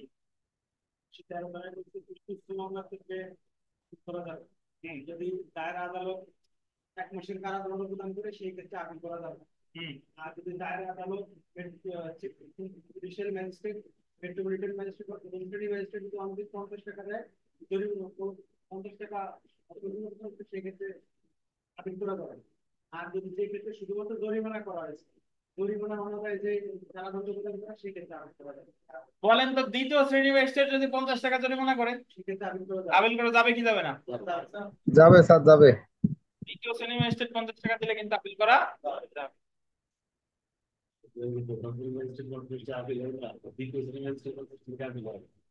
আচ্ছা দেখেন,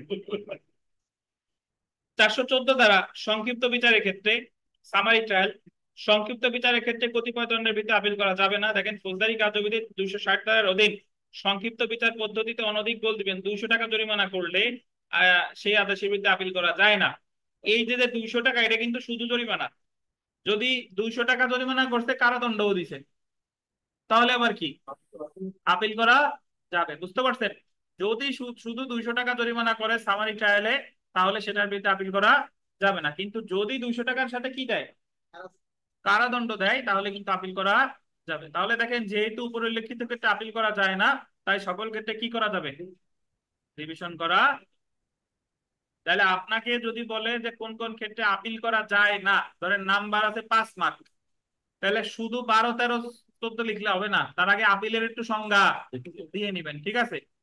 যদি নাম্বার থেকে 3 মার্ক, তাহলে আর আপিলের সংজ্ঞা দেওয়ার কাম নাই, 12, 13, 14 একবারে লিখে দিবেন। বুঝতে পারছেন? তাহলে শুধু আমি উত্তর জানলেই হবে না, কি প্রশ্ন আসছে, নাম্বার কত, মার্ক কত, সেই অনুপাতে আমার সিদ্ধান্ত নিতে হবে আমি কতটুকু লিখব। আচ্ছা, এরপরে আমরা আসি আপিল আদালতের ক্ষমতা। মানে আপনি ফৌজদারি কার্যবিধিতে যদি কোনো আদেশের বিরুদ্ধে আপিল করেন, আপনি খালাসের বিরুদ্ধে আপিল করতে পারেন, দণ্ডাদেশের বিরুদ্ধে আপিল করতে পারেন, অপর্যাপ্ত দণ্ডাদেশের বিরুদ্ধে আপিল করতে পারেন, বা অন্যান্য ক্ষেত্রেও আপিল করতে পারেন। এই আপিল আদালতের ক্ষমতা সম্পর্কে আলোচনা করছে 423 ধারায়। কত ধারায়? 423 ধারায়। 423 ধারায় আপিল আদালত যা খুশি তাই করতে পারে। মানে উনি দণ্ডাদেশের বিরুদ্ধে আপিল করলে, আসামি যদি দণ্ডাদেশের বিরুদ্ধে আপিল করে, খালাস করে দিতে পারে, দণ্ড বাড়াইতে পারে, দণ্ড কমাইতে পারে, পুনর্বিচার নির্দেশ দিতে পারে। খালাসের বিরুদ্ধে আপিল করলে খালাস বহাল রাখতে পারে, তাহলে দণ্ড দিতে পারে, পুনর্বিচার নির্দেশ দিতে পারে, যা খুশি তাই করতে পারে। অপর্যাপ্ত দণ্ডাদেশের বিরুদ্ধে আপিল করলে দণ্ড বাড়াইতে পারে, কমাইতে পারে, খালাস দিতে পারে, যা খুশি তাই করতে পারে। এছাড়া আপিল খারিজ করতে পারে, বা অন্যান্য যে সকল আপিল, সেই সকল আপিলের ক্ষেত্রেও উনি খারিজ করতে পারে বা ওই আদেশটা বহাল রাখতে পারে। তাহলে যদি আপনাকে এইভাবে বলা যেতে পারে যে আপিল আদালতের ক্ষমতা ফৌজদারি কার্যবিধিতে কত ধারায় আছে, 423 ধারায়, কি করতে পারে? উনি যা খুশি তাই করতে পারে। তো আমরা একটু যদি আপিল আদালতের ক্ষমতাটা পড়ি, দেখেন আপিল আদালতের ক্ষমতা সম্পর্কে ফৌজদারি কার্যবিধির 423 ধারায় আলোচনা করা হয়েছে। 423 ধারায় আপিল নিষ্পত্তিতে আপিল আদালত নিম্নলিখিত ক্ষমতা প্রয়োগ করতে পারে। 1, আপিল খারিজ করতে পারে যদি আপিলের কোনো কারণ না থাকে। এখানে একটু ব্রাকেটে লেখেন সরাসরি খারিজ 421 ধারায়, সরাসরি খারিজ 421 ধারায়।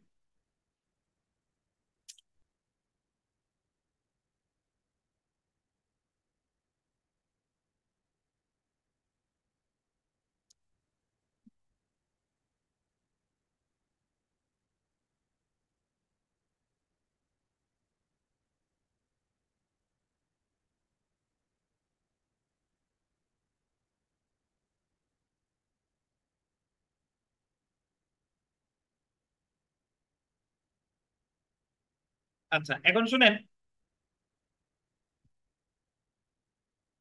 আপিল খারিজ করে দুইটা ধারায়।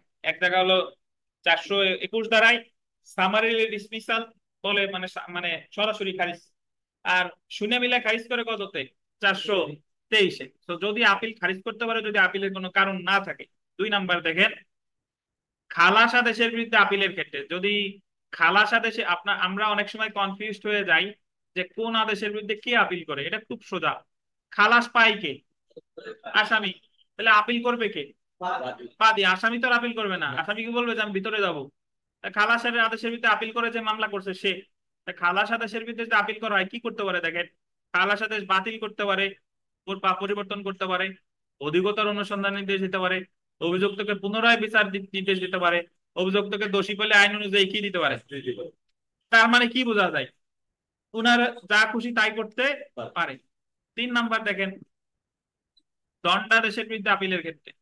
ভাই, দণ্ডাদেশের বিরুদ্ধে আপিল কে করে? যে দণ্ড পায় সে, মানে আসামি।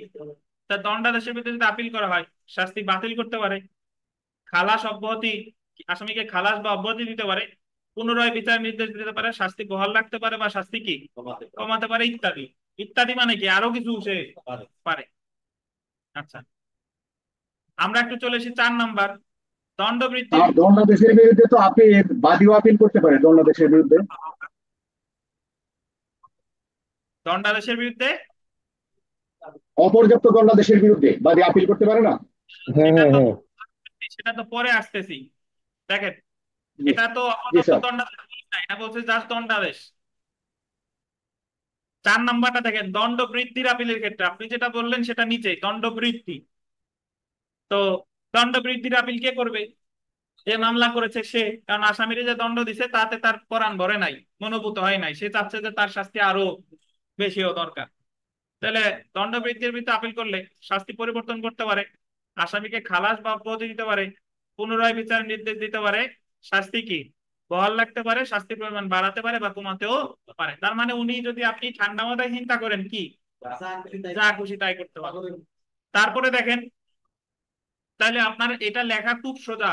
423 দ্বারা সবগুলো আপনি লিখবেন আপিল খারিজ করতে পারে। এক, খালাসের বিরুদ্ধে আপিল করলে কি কি করতে পারে লিখলেন। দণ্ডাদেশের বিরুদ্ধে আপিল করতে করলে কি কি করতে পারে লিখলেন। অপর্যাপ্ত দণ্ডাদেশের বিরুদ্ধে করলে কি কি করতে পারে লিখলেন। তারপরে দেখেন যে অন্যান্য দণ্ডাদেশের বিরুদ্ধে আপিলের ক্ষেত্রে আদেশ পরিবর্তন বা বাতিল করতে পারে। তবে এখানে বিশেষভাবে উল্লেখ্য যে, আন্ডারলাইন করবেন, যে অভিযুক্ত যে অপরাধ করেছে সেই অপরাধের জন্য যে শাস্তি দেওয়া যেত, আপিল আদালত তার থেকে অধিক শাস্তি দিবে না। তারে যদি বিচারিক আদালত সাজা সর্বোচ্চ দিতে পারতো 3 বছর, তাহলে আপিল আদালতও দিতে পারবে কত? 3 বছরের বেশি কিন্তু দিতে পারবে না। তাহলে আমরা পেলাম যে কোন কোন ক্ষেত্রে আপিল করা যাবে না, 412, 413, 414। আর আপিল আদালতের ক্ষমতা আছে কততে? 423। একটু আজান দিছে, যদি আমাদের এখানে মানে বৃষ্টি নামে, তারপরে 5-6 মিনিটের বিরতি। যারা যারা নামাজ পড়ার আছে নামাজ পড়ে আসেন, 5-6 মিনিট পর শুরু হবে ইনশাল্লাহ।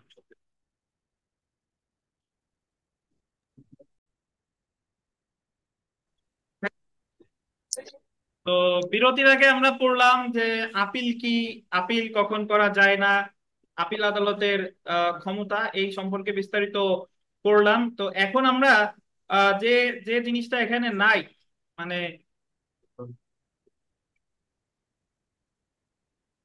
যেটা এখানে নাই সেটা হলো দণ্ডাদেশের বিরুদ্ধে আপিল। কোনো প্রশ্নে কখনো আসে নাই, কিন্তু দণ্ডাদেশের বিরুদ্ধে আপিল আমার জানতে হবে। একেবারে এই সব শেষের পেজে চলে আসেন। আহ এটা আছে হচ্ছে আপনার 7 নাম্বার পেজে, 6 নাম্বার পেজ থেকেই আছে। 6 নাম্বার পেজের শুরু থেকে একেবারে লাস্টের দিকে দেখেন যে দণ্ডাদেশের বিরুদ্ধে আপিল, দণ্ডাদেশের বিরুদ্ধে আপিল।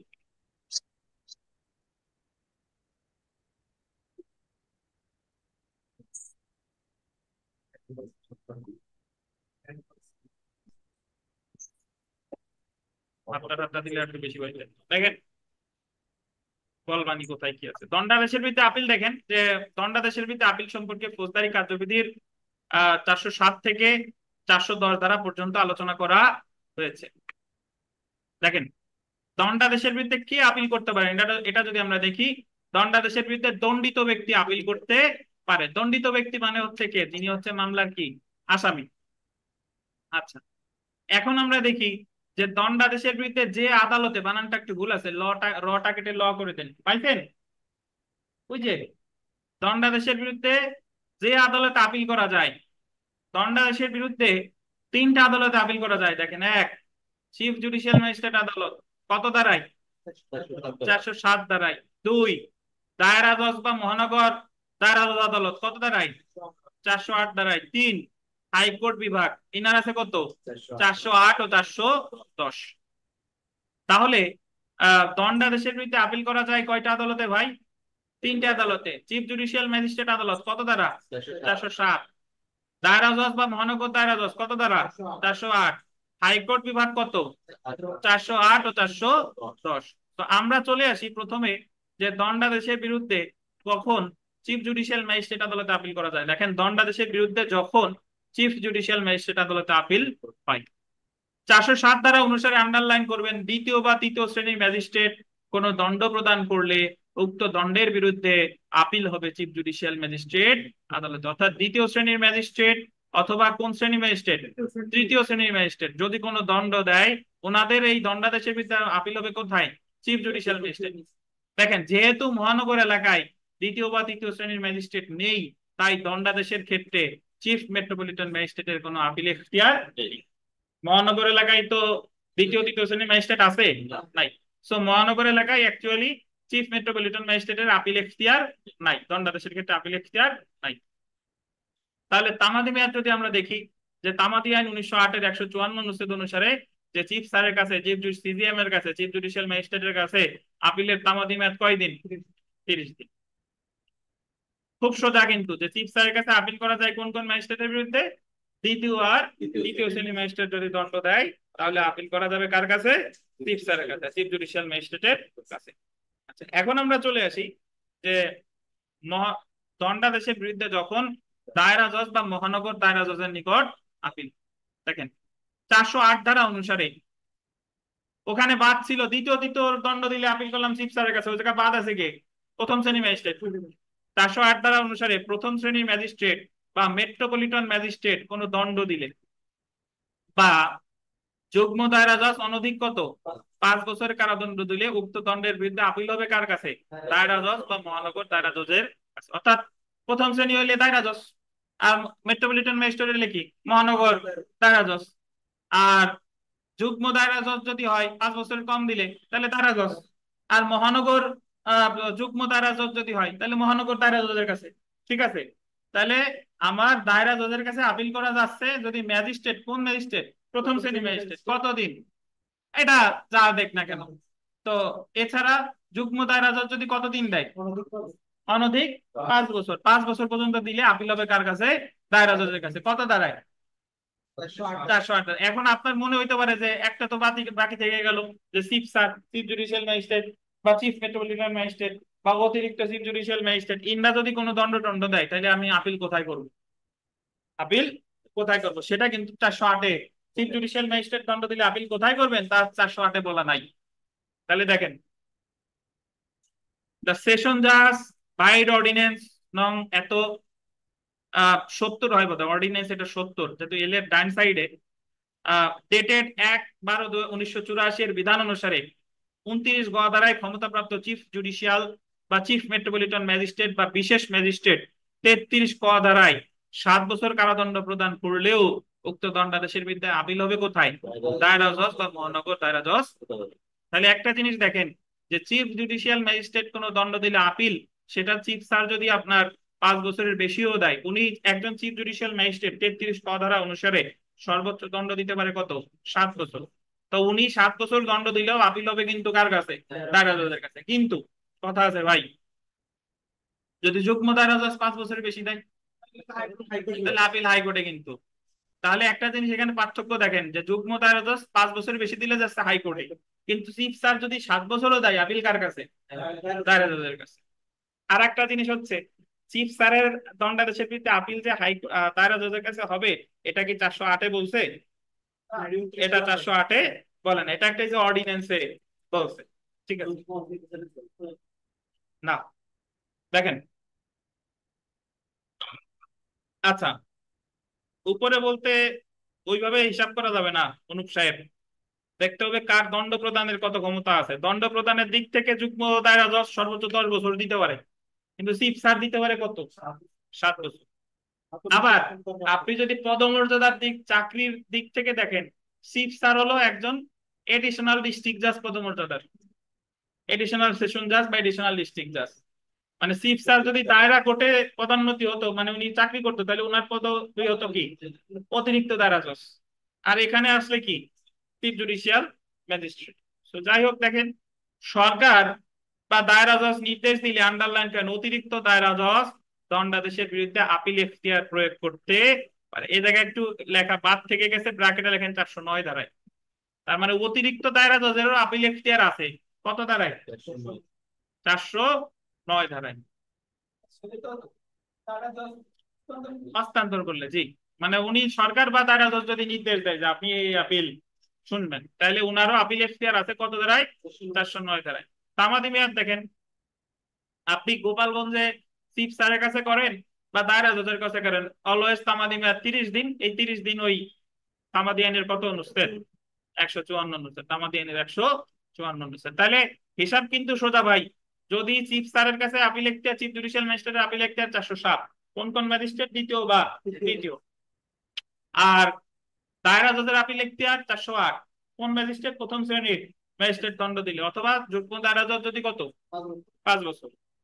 এবার আমরা চলে আসি, দেখেন দণ্ডাদেশের বিরুদ্ধে হাইকোর্ট বিভাগে কখন আপিল হয়। হাইকোর্ট বিভাগে দেখেন, হাইকোর্ট বিভাগে আপিল 408-এও বলছে, 410-এও বলছে। 408-এ বলছে দেখেন, যে যুগ্ম দায়রা জজ 5 বছরের বেশি কারাদণ্ড দিলে, যেহেতু যুগ্ম দায়রা জজ 5 বছর পর্যন্ত দিলে আপিল যদি দায়রা জজের কাছে হয়, তাহলে যুগ্ম দায়রা জজ 5 বছরের বেশি দিলে আপিল কোথায় হবে? হাইকোর্ট। এটাও 408 আছে। বা আন্ডারলাইন করেন 124 ক ধারায় ম্যাজিস্ট্রেট আদালত কোনো দণ্ড দিলে উক্ত দণ্ডাদেশের বিরুদ্ধে আপিল হবে কোথায়? হাইকোর্ট। 124 কথায় সেডিশন, রাষ্ট্রদ্রোহিতা। সরকারের প্রতি বিদ্বেষমূলক ভাবে যদি আপনি কিছু বলেন লেখেন, এটার বলে রাষ্ট্রদ্রোহিতা, রাষ্ট্রের প্রতি না। জি, যে কোনো মানে যার বিচার 124 ক বিচার ক্ষমতা যে ম্যাজিস্ট্রেটের আছে, কোন ম্যাজিস্ট্রেট যদি 124 কতে বিচার করে কোনো দণ্ড দেয়, তাহলে সেই ক্ষেত্রে সেই দণ্ডের বিরুদ্ধে আপিল হবে কোথায়? হাইকোর্টে। তাতে ওই বিচারটা যে ম্যাজিস্ট্রেটই করুক না কেন, জুডিশিয়াল ম্যাজিস্ট্রেট।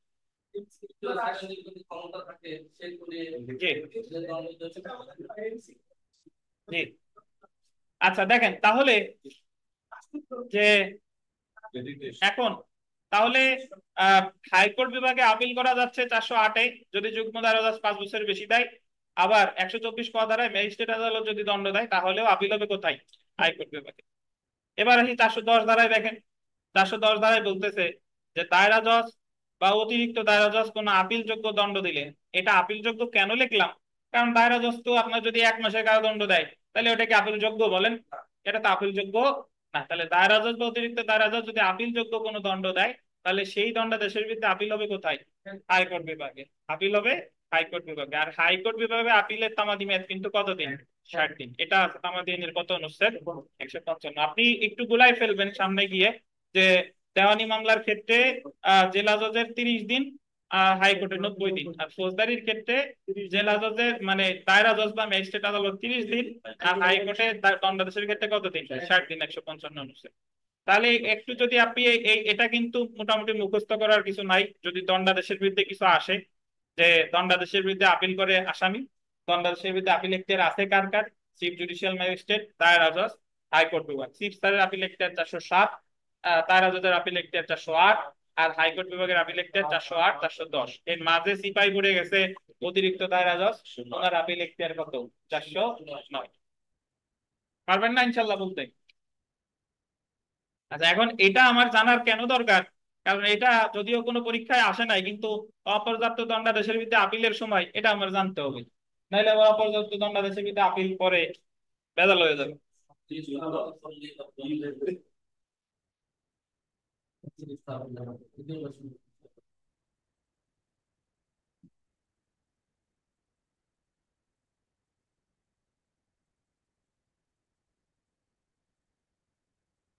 আচ্ছা দেখেন, সো আমরা এখন একটু চলে আসি খালাসের বিরুদ্ধে আপিল।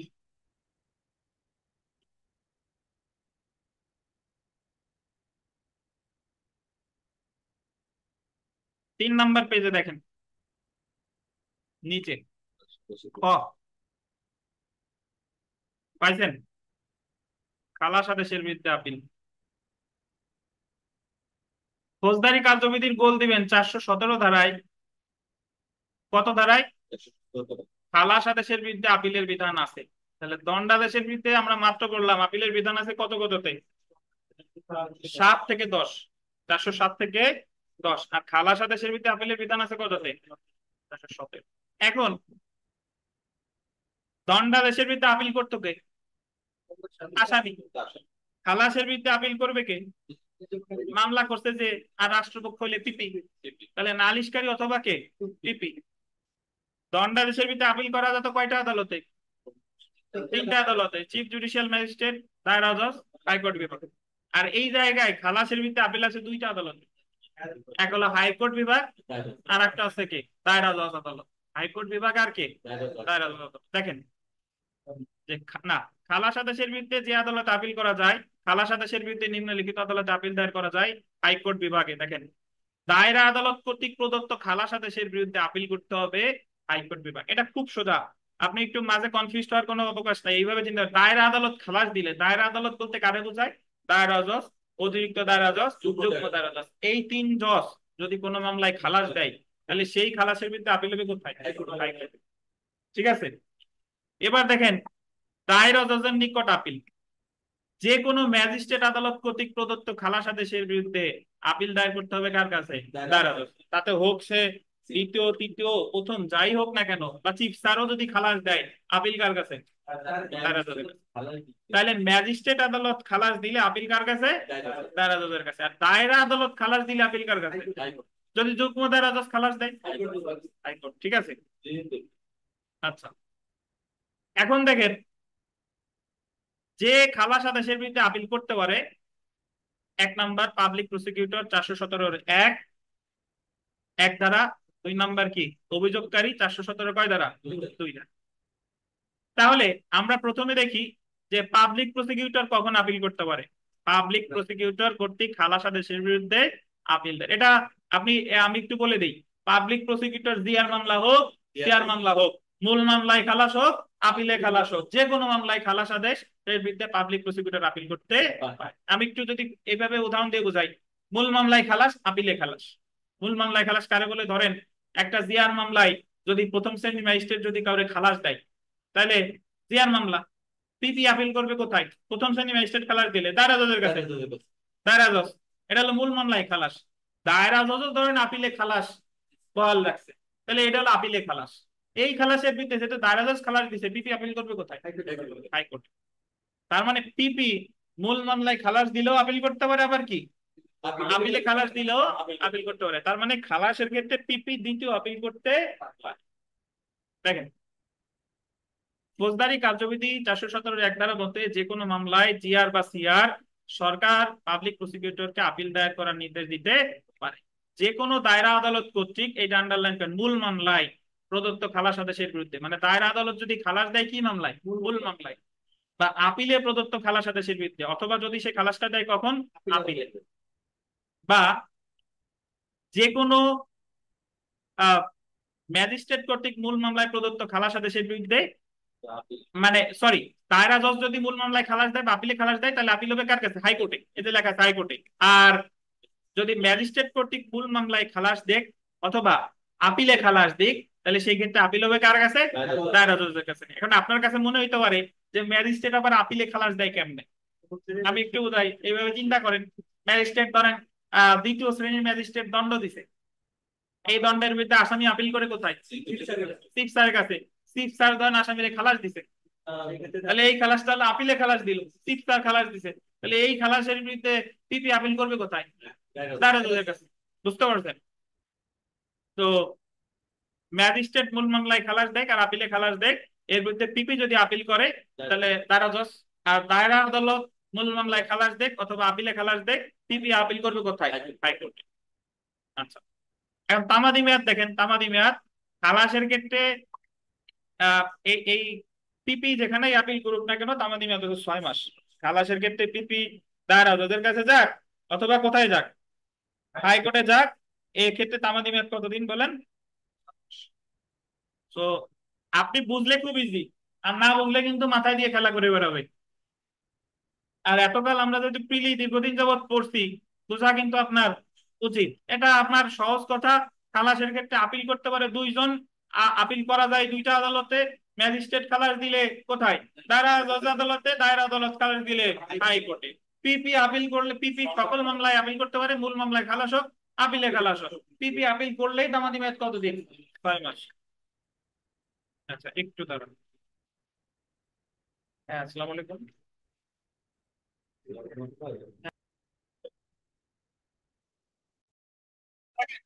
পিপি খালাস আদেশের ক্ষেত্রে যেখানে আপিল করুক না কেন, তামাদি মেয়াদ কতদিন বলেন? আচ্ছা, এখন আমরা চলে আসি। আহ দেখেন, পাবলিক প্রসিকিউটর কর্তৃক মূল মামলায় বা আপিলে প্রদত্ত খালাস আদেশের বিরুদ্ধে দায়রা আদালত বা হাইকোর্ট বিভাগ যেখানে আপিল করুক না কেন, উভয় ক্ষেত্রে আপিল করার সময়সীমা হলো তামাদি আইনের 157 অনুচ্ছেদ অনুযায়ী কতদিন? 6 মাস। এখন আমরা চলে আসি অভিযোগকারী কর্তৃক খালাস আদেশের বিরুদ্ধে আপিল। অভিযোগকারী কর্তৃক, অভিযোগকারী কর্তৃক মানে হচ্ছে ইনি হচ্ছে কমপ্লেইনেন্ট, মানে হচ্ছে কে? নালিশকারী। দেখেন, সিআর মামলা অভিযোগকারী শুধুমাত্র মূল সিআর মামলায় প্রদত্ত খালাস আদেশের বিরুদ্ধে আপিল করতে পারে। মূল সিআর মামলায়, গোল দিয়েন, মূল তাও কি মামলা? সিআর মামলা। অভিযোগকারী 417(2) ধারায় খালাস আদেশের বিরুদ্ধে আপিল দায়ের করতে পারে যে কোনো দায়রা আদালত কর্তৃক মূল মামলায় প্রদত্ত খালাস আদেশের বিরুদ্ধে কোথায়? হাইকোর্টে। আর যে কোনো ম্যাজিস্ট্রেট যদি মূল সিআর মামলায় খালাস দেয়, তাহলে কোথায়? দায়রা জজের কাছে। তারপরে দেখেন,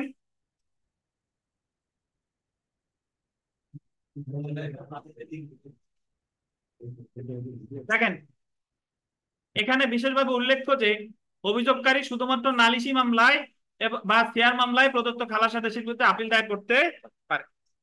তাহলে শুধুমাত্র নালিশি মামলাই হবে না, একই সাথে প্রমাণ করতে হবে, আন্ডারলাইন করেন, খালাস আদেশে কি ভুল আছে, আইনগত ভুল আছে এবং উক্ত ভুলের কারণে কি ব্যাহত হয়েছে, ন্যায় বিচার। শুধু খালাস আদেশ শুধু শেয়ার মামলাই হবে না, ওনার আবার দেখাইতে হবে এখানে কি ভুল আছে, আইনগত ভুল এবং ন্যায় বিচার ব্যাহত হয়েছে। এখন তামাদি মেয়াদ দেখেন, তামাদি মেয়াদ অভিযোগকারীর ক্ষেত্রে ফৌজদারি কার্যবিধির আন্ডারলাইন করেন 417(3) ধারা অনুযায়ী অভিযোগকারী কর্তৃক খালাস আদেশের বিরুদ্ধে আপিল দায়েরের তামাদি মেয়াদ কতদিন? 60 দিন। এটা দায়রা জজ বা হাইকোর্ট বিভাগ যেখানেই যাক না কোনো তামাদি মেয়াদ কয়দিন? 60। তাহলে আমার কথা কিন্তু মানে ক্লিয়ার এইভাবে যে অভিযোগকারী আপিল করতে পারে শেয়ার মামলায়, কি শেয়ার, মূল শেয়ার, এবং এই জায়গায় শুধু শেয়ার মামলায় হবে না, আইনগত ভুল থাকতে হবে, আইনগত ভুলের কারণে ন্যায় বিচার ব্যাহত হতে হবে। আর যেখানে আপিল করুক না কোনো তামাদি মেয়াদ কয়দিন? 60 দিন। এই তো। আচ্ছা, এখন যদি কখনো পরীক্ষায় আসে যে ফৌজদারি কার্যবিধিতে দ্বিতীয় আপিলের বিধান আছে কিনা, বা পিপি কখন খালাসের বিরুদ্ধে দ্বিতীয় আপিল করতে পারে, দেখেন ফৌজদারি কার্যবিধি অনুযায়ী খালাস আদেশের বিরুদ্ধে একমাত্র পাবলিক প্রসিকিউটরই দ্বিতীয় আপিল করতে পারে। তবে যে ক্ষেত্রে দায়রা জজ মূল মামলায় খালাস প্রদান করে থাকেন সেক্ষেত্রে পাবলিক প্রসিকিউটর এর উক্ত খালাস আদেশের বিরুদ্ধে দ্বিতীয় আপিলের সুযোগ নেই। মানে দ্বিতীয় আপিল তখনই করা যায় যখন প্রথম আপিল হয়েছিল দায়রা জজের কাছে। মানে প্রথম আপিল যদি প্রথম আপিলই হয় হাইকোর্ট বিভাগে তাহলে কিন্তু দ্বিতীয় আপিলের সুযোগ নাই। প্রথম আপিল যদি চিফ স্যারের কাছে অথবা আপনার দায়রা জজের কাছে হয় তাহলে দ্বিতীয় আপিল করার সুযোগ আছে। এখন আপনি আবার বলতে পারেন যে স্যার প্রথম আপিল চিফ স্যারের কাছে কেমনে হয়? ওই যে দণ্ডাদেশের বিরুদ্ধে আপিল করে না, চিফ স্যার খালাস দিয়েছে, তাহলে ওই খালাসের বিরুদ্ধে আপিল হবে কার কাছে? দায়রা জজের কাছে। কিন্তু যদি ধরেন দায়রা জজ কোনো মামলায় খালাস দিছে তাহলে পিপি প্রথম আপিলই করছে কোথায়? হাইকোর্টে। তাহলে হাইকোর্টে যদি খালাস দেয় তাহলে কিন্তু দ্বিতীয় আপিলের সুযোগ নাই। উদাহরণ দেখেন, প্রথম শ্রেণীর ম্যাজিস্ট্রেট একটি চেয়ার মামলায় আসামিকে খালাস দিলে পিপি উক্ত খালাস আদেশের বিরুদ্ধে দায়রা জজ আদালতে রিভিশন করে। আপিলে দায়রা জজ আদালত উক্ত আসামির খালাস আদেশ কি রাখেন? বহাল রাখেন। এক্ষেত্রে দায়রা জজ আদালত আপিলে যে খালাস আদেশ দিয়েছেন উক্ত খালাস আদেশের বিরুদ্ধে পিপি হাইকোর্ট বিভাগে দ্বিতীয় আপিল দায়ের করতে। বুঝতে পারতেন? তাহলে ভূঁইয়া সাহেব একটু 2 মিনিটের মধ্যে বলে ফেলেন যে খালাস আদেশের বিরুদ্ধে কি কখন আপিল করে। যেহেতু আসামি বের হয়ে গেছে সেহেতু সংযুক্ত হয়েছে আমাদের নালিশকারী অভিযোগকারী আর রাষ্ট্রপক্ষ থেকে এই দুইজন খালাস আদেশের বিরুদ্ধে আপিল করতে পারে। আপিল আদালত হলো আমাদের হাইকোর্ট বিভাগ এবং দায়রা। হাইকোর্ট বিভাগে আপিল করতে 417 আর আপিল করতে 417 এখন পিপি হাইকোর্ট বিভাগে আপিল করুক আর দায়রা জজের আপিল করুক, যদি তাদের তামাদি মেয়াদ হচ্ছে 6 মাস 180 দিন। আর যদি পাবলিক অভিযোগকারী করে তাহলে তার তামাদি মেয়াদ হচ্ছে 60 দিন। এটা ওই 417 দ্বারাই বলা হয়।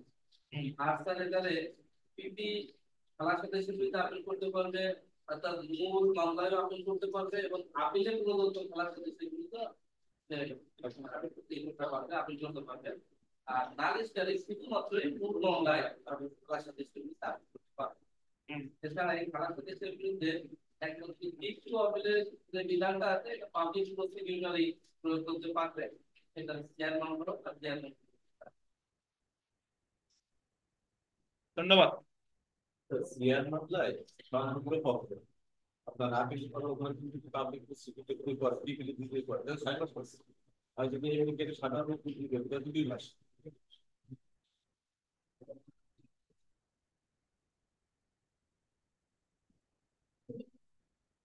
কোনটায় জানি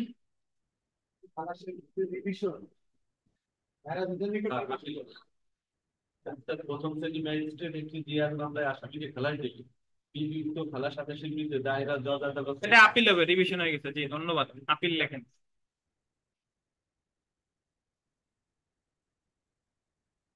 আচ্ছা, যার যার বিরক্ত কারো লাগতেছে নাকি, দেরি হয়ে গেছে? আর বাসায় তো যাইতে পারতেছেন না, বৃষ্টি নামতেছে, সত্যি পড়াই শ্রেয়। তাহলে আমরা দণ্ডাদেশের বিরুদ্ধে আপিল করলাম, খালাসের বিরুদ্ধে আপিল করলাম। এখন আমরা পড়বো আর একটা জটিল জিনিস আছে, সেটা হলো অপর্যাপ্ত দণ্ডাদেশের বিরুদ্ধে আপিল। আমরা আপিল ডিভিশনের পার্থক্য পরে পড়বো, আগে অপর্যাপ্ত দণ্ডাদেশের বিরুদ্ধে যে আপিল এটা পড়বো। দেখেন এটা আছে আপনার 5 নাম্বার পেজের মাঝখানে, 5 নাম্বার পেজের মাঝে পাইছেন?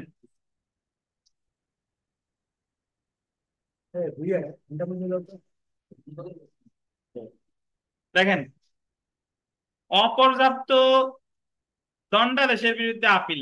এখন আমরা একটু এর আগে যে দুইটা পড়ছি সেই দুইটার সাথে তুলনা করে করে পড়বো। দণ্ডাদেশের বিরুদ্ধে আপিল করছিল কে? আসামি। খালাসের বিরুদ্ধে আপিল করছিল কে? রাষ্ট্রপক্ষ অথবা নালিশকারী। এখন অপর্যাপ্ত দণ্ডাদেশের বিরুদ্ধে আপিল, অপর্যাপ্ত দণ্ডাদেশ মানে কি? মানে আসামির দণ্ড দিছে 1 বছর, রাষ্ট্রপক্ষ বা যে মামলা করছে সে মনে করতেছে তার তার হওয়া উচিত ছিল 4 বছর। তাহলে এই ক্ষেত্রে আপিল করবে কে? রাষ্ট্রপক্ষ বা নালিশকারী। আচ্ছা, মানে খালাসের ক্ষেত্রেও যারা আপিল করতো, অপর্যাপ্ত দণ্ডাদেশের ক্ষেত্রেও কি তারাই আপিল করতো। ধন্যবাদ। আচ্ছা, তাহলে আমরা একটু যদি পড়ি যে ফৌজদারি কার্যবিধির 417 ক ধারায় অপর্যাপ্ত দণ্ডাদেশের বিরুদ্ধে আপিলের বিধান আছে। ফৌজদারি আদালত কর্তৃক প্রদত্ত দণ্ডাদেশ অপর্যাপ্ত হলে উক্ত দণ্ড বৃদ্ধির জন্য 417 ক ধারায় অনুসারে আপিল দায়ের করা যায়। আচ্ছা, এরপরে যদি আমরা দেখি যে অপর্যাপ্ত দণ্ডাদেশের বিরুদ্ধে যে আপিল দায়ের করতে পারে, প্রথমত পারে হচ্ছে পাবলিক প্রসিকিউটর 417 কত কয়ের 1 আর অভিযোগকারী 417 কয়ের 2। আচ্ছা, আপনার এই সাবসেকশন উল্লেখ না করলেও সমস্যা নাই, আপনি জাস্ট এইভাবে লিখবেন যে 417 ক ধারা অনুসারে অপর্যাপ্ত দণ্ডাদেশের বিরুদ্ধে আপিল করতে পারে পাবলিক প্রসিকিউটর অথবা কে? অভিযোগকারী। এরপরে দেখেন অপর্যাপ্ত দণ্ডাদেশের বিরুদ্ধে যেখানে আপিল দায়ের করা যায়, দেখেন হাইকোর্ট বিভাগে আপিল করা যায় আর যায় হচ্ছে সংশ্লিষ্ট আপিল আদালত।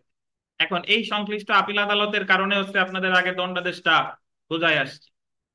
আচ্ছা, এখন আমরা চলে আসি যে পিপি কখন অপর্যাপ্ত দণ্ডাদেশের বিরুদ্ধে আপিল করতে পারে। পাবলিক প্রসিকিউটর কর্তৃক অপর্যাপ্ত দণ্ডাদেশের বিরুদ্ধে আপিল একটু বলে দিই। পিপি, জিআর, সিআর যে কোনো মামলার বিরুদ্ধেই আপিল অপর্যাপ্ত দণ্ডাদেশের বিরুদ্ধে আপিল করতে পারে। তবে 417 পদে পিপি যদি আপিল করে তার প্রথম আপিলই চলে যাবে হাইকোর্ট বিভাগে। তাতে ওই দণ্ডটা দায়রা আদালত দেখ অথবা তৃতীয় শ্রেণীর ম্যাজিস্ট্রেট দেখ, যেমন জিআর সিআর উভয় মামলাই পারে। প্রথমত জিআর মনে রাখবেন যে তৃতীয় শ্রেণীর ম্যাজিস্ট্রেট জিআর মামলায় কাউরে 1 মাস কারাদণ্ড দিয়েছে, তো রাষ্ট্রপক্ষ মনে করতেছে তার সাজা বেশি হওয়া দরকার, তাহলে রাষ্ট্রপক্ষ তৃতীয় শ্রেণী ম্যাজিস্ট্রেট দণ্ড দিলেও পিপি আপিল করবে কোথায়? হাইকোর্ট। কারণ অপর্যাপ্ত দণ্ডাদেশের ক্ষেত্রে পিপি আপিল করলেই চলে যাবে কোথায়? হাইকোর্টে। তাতে সেই দণ্ডটা যেই দেখ না কেন, তাতে মূল মামলায় দণ্ড দেখ অথবা আপিলে দণ্ড দেখ। ঠিক আছে, দেখেন 417 কয়ের 1 ধারায় বলা হয়েছে যে যে কোনো আদালত কর্তৃক বিচারে প্রদত্ত বা কোনো দণ্ডের ক্ষেত্রে উক্ত দণ্ডের বিরুদ্ধে উহার অপর্যাপ্ততার কারণে সরকার পাবলিক প্রসিকিউটরকে আপিল দায়েরের নির্দেশ দিতে পারে। পাবলিক প্রসিকিউটর জিআর এবং সিআর উভয় মামলার ক্ষেত্রেই অপর্যাপ্ত দণ্ডাদেশের বিরুদ্ধে আপিল করতে পারে। আর অপর্যাপ্ত দণ্ডের বিরুদ্ধে পাবলিক প্রসিকিউটর সর্বদা, একটা আন্ডারলাইন করেন, সর্বদা আপিল করবে কোথায়? অপর্যাপ্ত দণ্ডাদেশ হলেই পিপি প্রথম আপিলই চলে যাবে কোথায়? হাইকোর্টে।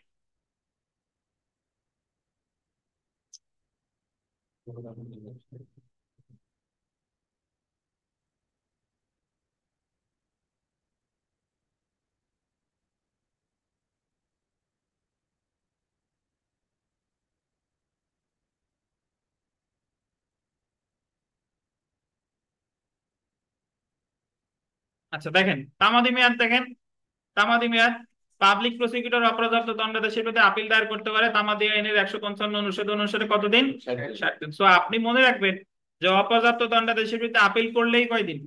60 দিন, 155 অনুচ্ছেদ। এখন অভিযোগকারী কর্তৃক অপর্যাপ্ত দণ্ডাদেশের বিরুদ্ধে আপিল, অভিযোগকারী দেখেন 417, আমি একটু বলি নেই যে অভিযোগকারী অপর্যাপ্ত দণ্ডাদেশের বিরুদ্ধে শুধুমাত্র মূল সিআর মামলায় পারে। কি বলেন? মূল সিআর মামলা সংশ্লিষ্ট আদালতে, সংশ্লিষ্ট আপিল আদালত কে? ওই যে দ্বিতীয় তৃতীয় শ্রেণী ম্যাজিস্ট্রেট দিলে চিফ স্যার, প্রথম শ্রেণী দিলে কার কাছে? দায়রা জজ। আর দায়রা আদালত যদি আপনার যুগ্ম দায়রা জজ যদি 5 বছরের পর্যন্ত দেয়, তাহলে দায়রা জজ। 5 বছর বেশি দিলে কোথায়? হাইকোর্ট। তাহলে এই ওই ওই দণ্ডাদেশের থিওরি মেনে চলবো যে অপর্যাপ্ত দণ্ডাদেশের ক্ষেত্রে যদি অভিযোগকারী আপিল করে, কোথায় আপিল করবে? সংশ্লিষ্ট আপিল আদালতে। আচ্ছা, দেখেন 417 ক 2 ধারায় বলা হয়েছে যে যে কোনো আদালত কর্তৃক বিচারে প্রদত্ত যে কোনো দণ্ডের ক্ষেত্রে উক্ত দণ্ডের বিরুদ্ধে উহার অপর্যাপ্ততার কারণে অভিযোগকারী সংশ্লিষ্ট আপিল আদালতে আপিল করতে পারে। শুধুমাত্র মূল সিআর মামলার ক্ষেত্রে অভিযোগকারী অপর্যাপ্ত দণ্ডাদেশের বিরুদ্ধে আপিল করতে পারে। আন্ডারলাইন করেন, কি মামলা? মূল সিআর মামলা।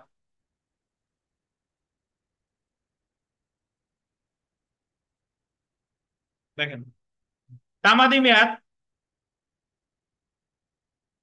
অভিযোগকারী অপর্যাপ্ত দণ্ডাদেশের বিরুদ্ধে আপিল দায়ের করতে পারে ফৌজদারি কার্যবিধি 417 ক 2 ধারা অনুসারে কতদিন? 60 দিন। আপনার সাবসেকশন মনে না থাকলে কোনো সমস্যা নাই, আপনি বলবেন 417 ক ধারা অনুসারে তামাদি মেয়াদ কয়দিন? 60 দিন। তাহলে আপনার মনে রাখার সহজ তরিকা হচ্ছে অপর্যাপ্ত দণ্ডাদেশের ক্ষেত্রে পিপি করুক আর অভিযোগকারী করুক, আপিলের তামাদি মেয়াদ কয়দিন? 60 দিন। পিপি করলে যাবে কোথায়? হাইকোর্টে। আর যদি নালিশকারী করে করে কোথায়? সংশ্লিষ্ট আপিল আদালত। একটু নোটটা দেখি আমরা, এখানে নোটে বেশ কতগুলা গুরুত্বপূর্ণ কথা আছে। দেখেন, দণ্ডাদেশ এবং অপর্যাপ্ত দণ্ডাদেশের বিরুদ্ধে ক্রস আপিল হয়। আন্ডারলাইন করেন, cross appeal. What is cross appeal? Cross appeal মানে হচ্ছে যে ক্ষেত্রে আদেশ একটা দণ্ড একটা, বাট আসামিও আপিল করছে, রাষ্ট্রপক্ষ আপিল করছে। আসামি চাইতেছে তার খালাস হোক, রাষ্ট্রপক্ষ চাইতেছে দণ্ড আরো বেশি হোক। তাহলে দণ্ডাদেশ এবং অপর্যাপ্ত দণ্ডাদেশের ক্ষেত্রে ক্রস আপিল হতে পারে। তারপরে দেখেন, এটা কিন্তু আমাদের উত্তরের অংশ না, এমনি জানা। অপর্যাপ্ত দণ্ডাদেশের বিরুদ্ধে পাবলিক প্রসিকিউটর সবসময় কোথায় আপিল করবে? হাইকোর্টে। তারপরে দেখেন, অভিযোগকারী শুধুমাত্র সিআর মামলার ক্ষেত্রে সংশ্লিষ্ট আপিল আদালতে অপর্যাপ্ত দণ্ডাদেশের বিরুদ্ধে আপিল করতে পারে। শুধুমাত্র কি মামলা? সিআর মামলা। অপর্যাপ্ত দণ্ডাদেশের বিরুদ্ধে যেই আপিল করুক না কেন তামাদি মেয়াদ কয়দিন? 60 দিন। তবে পিপি আপিল করলে হলো তামাদি মেয়াদের 150 তামাদি আইনের 155 অনুচ্ছেদ। আর যদি অভিযোগকারী করে তাহলে 417 ক 2। পিপি অপর্যাপ্ত দণ্ডাদেশের বিরুদ্ধে তখনই দ্বিতীয় আপিল করতে পারে। আন্ডারলাইন পয়েন্ট, মানে অপর্যাপ্ত দণ্ডাদেশের ক্ষেত্রেও পিপি দ্বিতীয় আপিল করতে পারে যখন কোন সিআর মামলায় অভিযোগকারী অপর্যাপ্ত দণ্ডাদেশের বিরুদ্ধে প্রথম আপিল ম্যাজিস্ট্রেট বা দায়রা আদালতের কাছে করেছে। একটু কাহিনী বুঝেন। ধরেন প্রথম শ্রেণীর ম্যাজিস্ট্রেট 1 বছর দণ্ড দিছে সিআর মামলায়, তাহলে নালিশকারী ওই দণ্ড বৃদ্ধির জন্য আপিল করবে কোথায়? প্রথম শ্রেণীর ম্যাজিস্ট্রেট দিছে, দায়রা জজ। দায়রা জজও 1 বছর বহাল রাখছে। এখন এখন নালিশকারী তো আর দ্বিতীয় আপিল করতে পারতেছে না, তাহলে পিপি এই জায়গা দ্বিতীয় আপিল করবে কোথায়? হাইকোর্ট বিভাগে দণ্ড বৃদ্ধির জন্য। বুঝতে পারছেন? কিন্তু প্রথম আপিল যদি পিপি করে, দ্বিতীয় আপিলের পিপি করার সুযোগ নাই, কারণ পিপি প্রথম আপিল করলেই চলে যায় কোথায়? হাইকোর্টে। সো অপর্যাপ্ত দণ্ডাদেশের বিরুদ্ধে পিপি আপিল করতে পারে শুধুমাত্র কি মামলায়? আচ্ছা ভাই দেখেন, তাহলে আমরা আর আজকে প্রায় শেষ প্রান্তে চলে এসেছি। এই শীটটার একটু বাকি আছে, আগামী দিন পড়বো। সেটা হচ্ছে আপিল বা রিভিশনের পার্থক্য এবং আপিলের ক্ষেত্রে যে জামিনের আবেদন বা আপিলের ক্ষেত্রে অতিরিক্ত সাক্ষ্য গ্রহণ বা অ্যাবেটমেন্ট অফ আপিল, আপিল বাতিলকরণ, এটা আমরা সামনের দিন পড়বো। এবং সামনের দিন এটার সাথে সাথে আমরা রিভিশন পড়বো, আমরা বেইল পড়বো, জামিন সংক্রান্ত বিস্তারিত বিধিবিধান, এবং সেই সাথে সাথে মামলা স্থানান্তর। আমাদের আর 2 দিন লাগবে ফৌজদারি কার্যবিধি শেষ হতে, ইনশাল্লাহ 2 দিন লাগবে।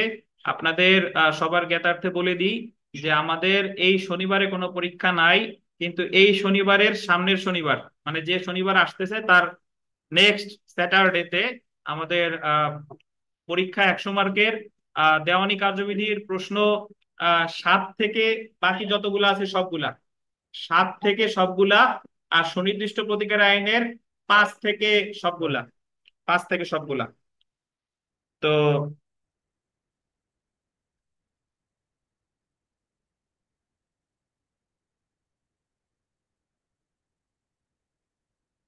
তো মনে রাখবেন, আর আমাদের পড়া আগামী রোববার ইনশাল্লাহ, কেউ ক্লাস মিস করবেন না, খুবই গুরুত্বপূর্ণ ক্লাস।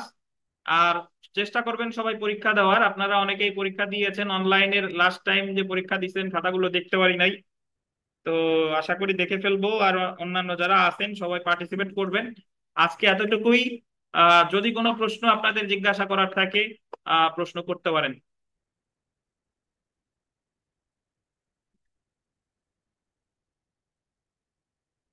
হ্যালো। স্যার প্রশ্ন নাই স্যার। আচ্ছা, অন্যরা প্রশ্ন আছে ভাই? ঠিক আছে, তাহলে সবাই ভালো থাকেন। আল্লাহ হাফেজ, আসসালামু আলাইকুম। আগামী রোববার দেখা হবে ইনশাল্লাহ। আসসালামু আলাইকুম। আল্লাহ হাফেজ স্যার। আসসালামু আলাইকুম স্যার। আসসালামু আলাইকুম স্যার।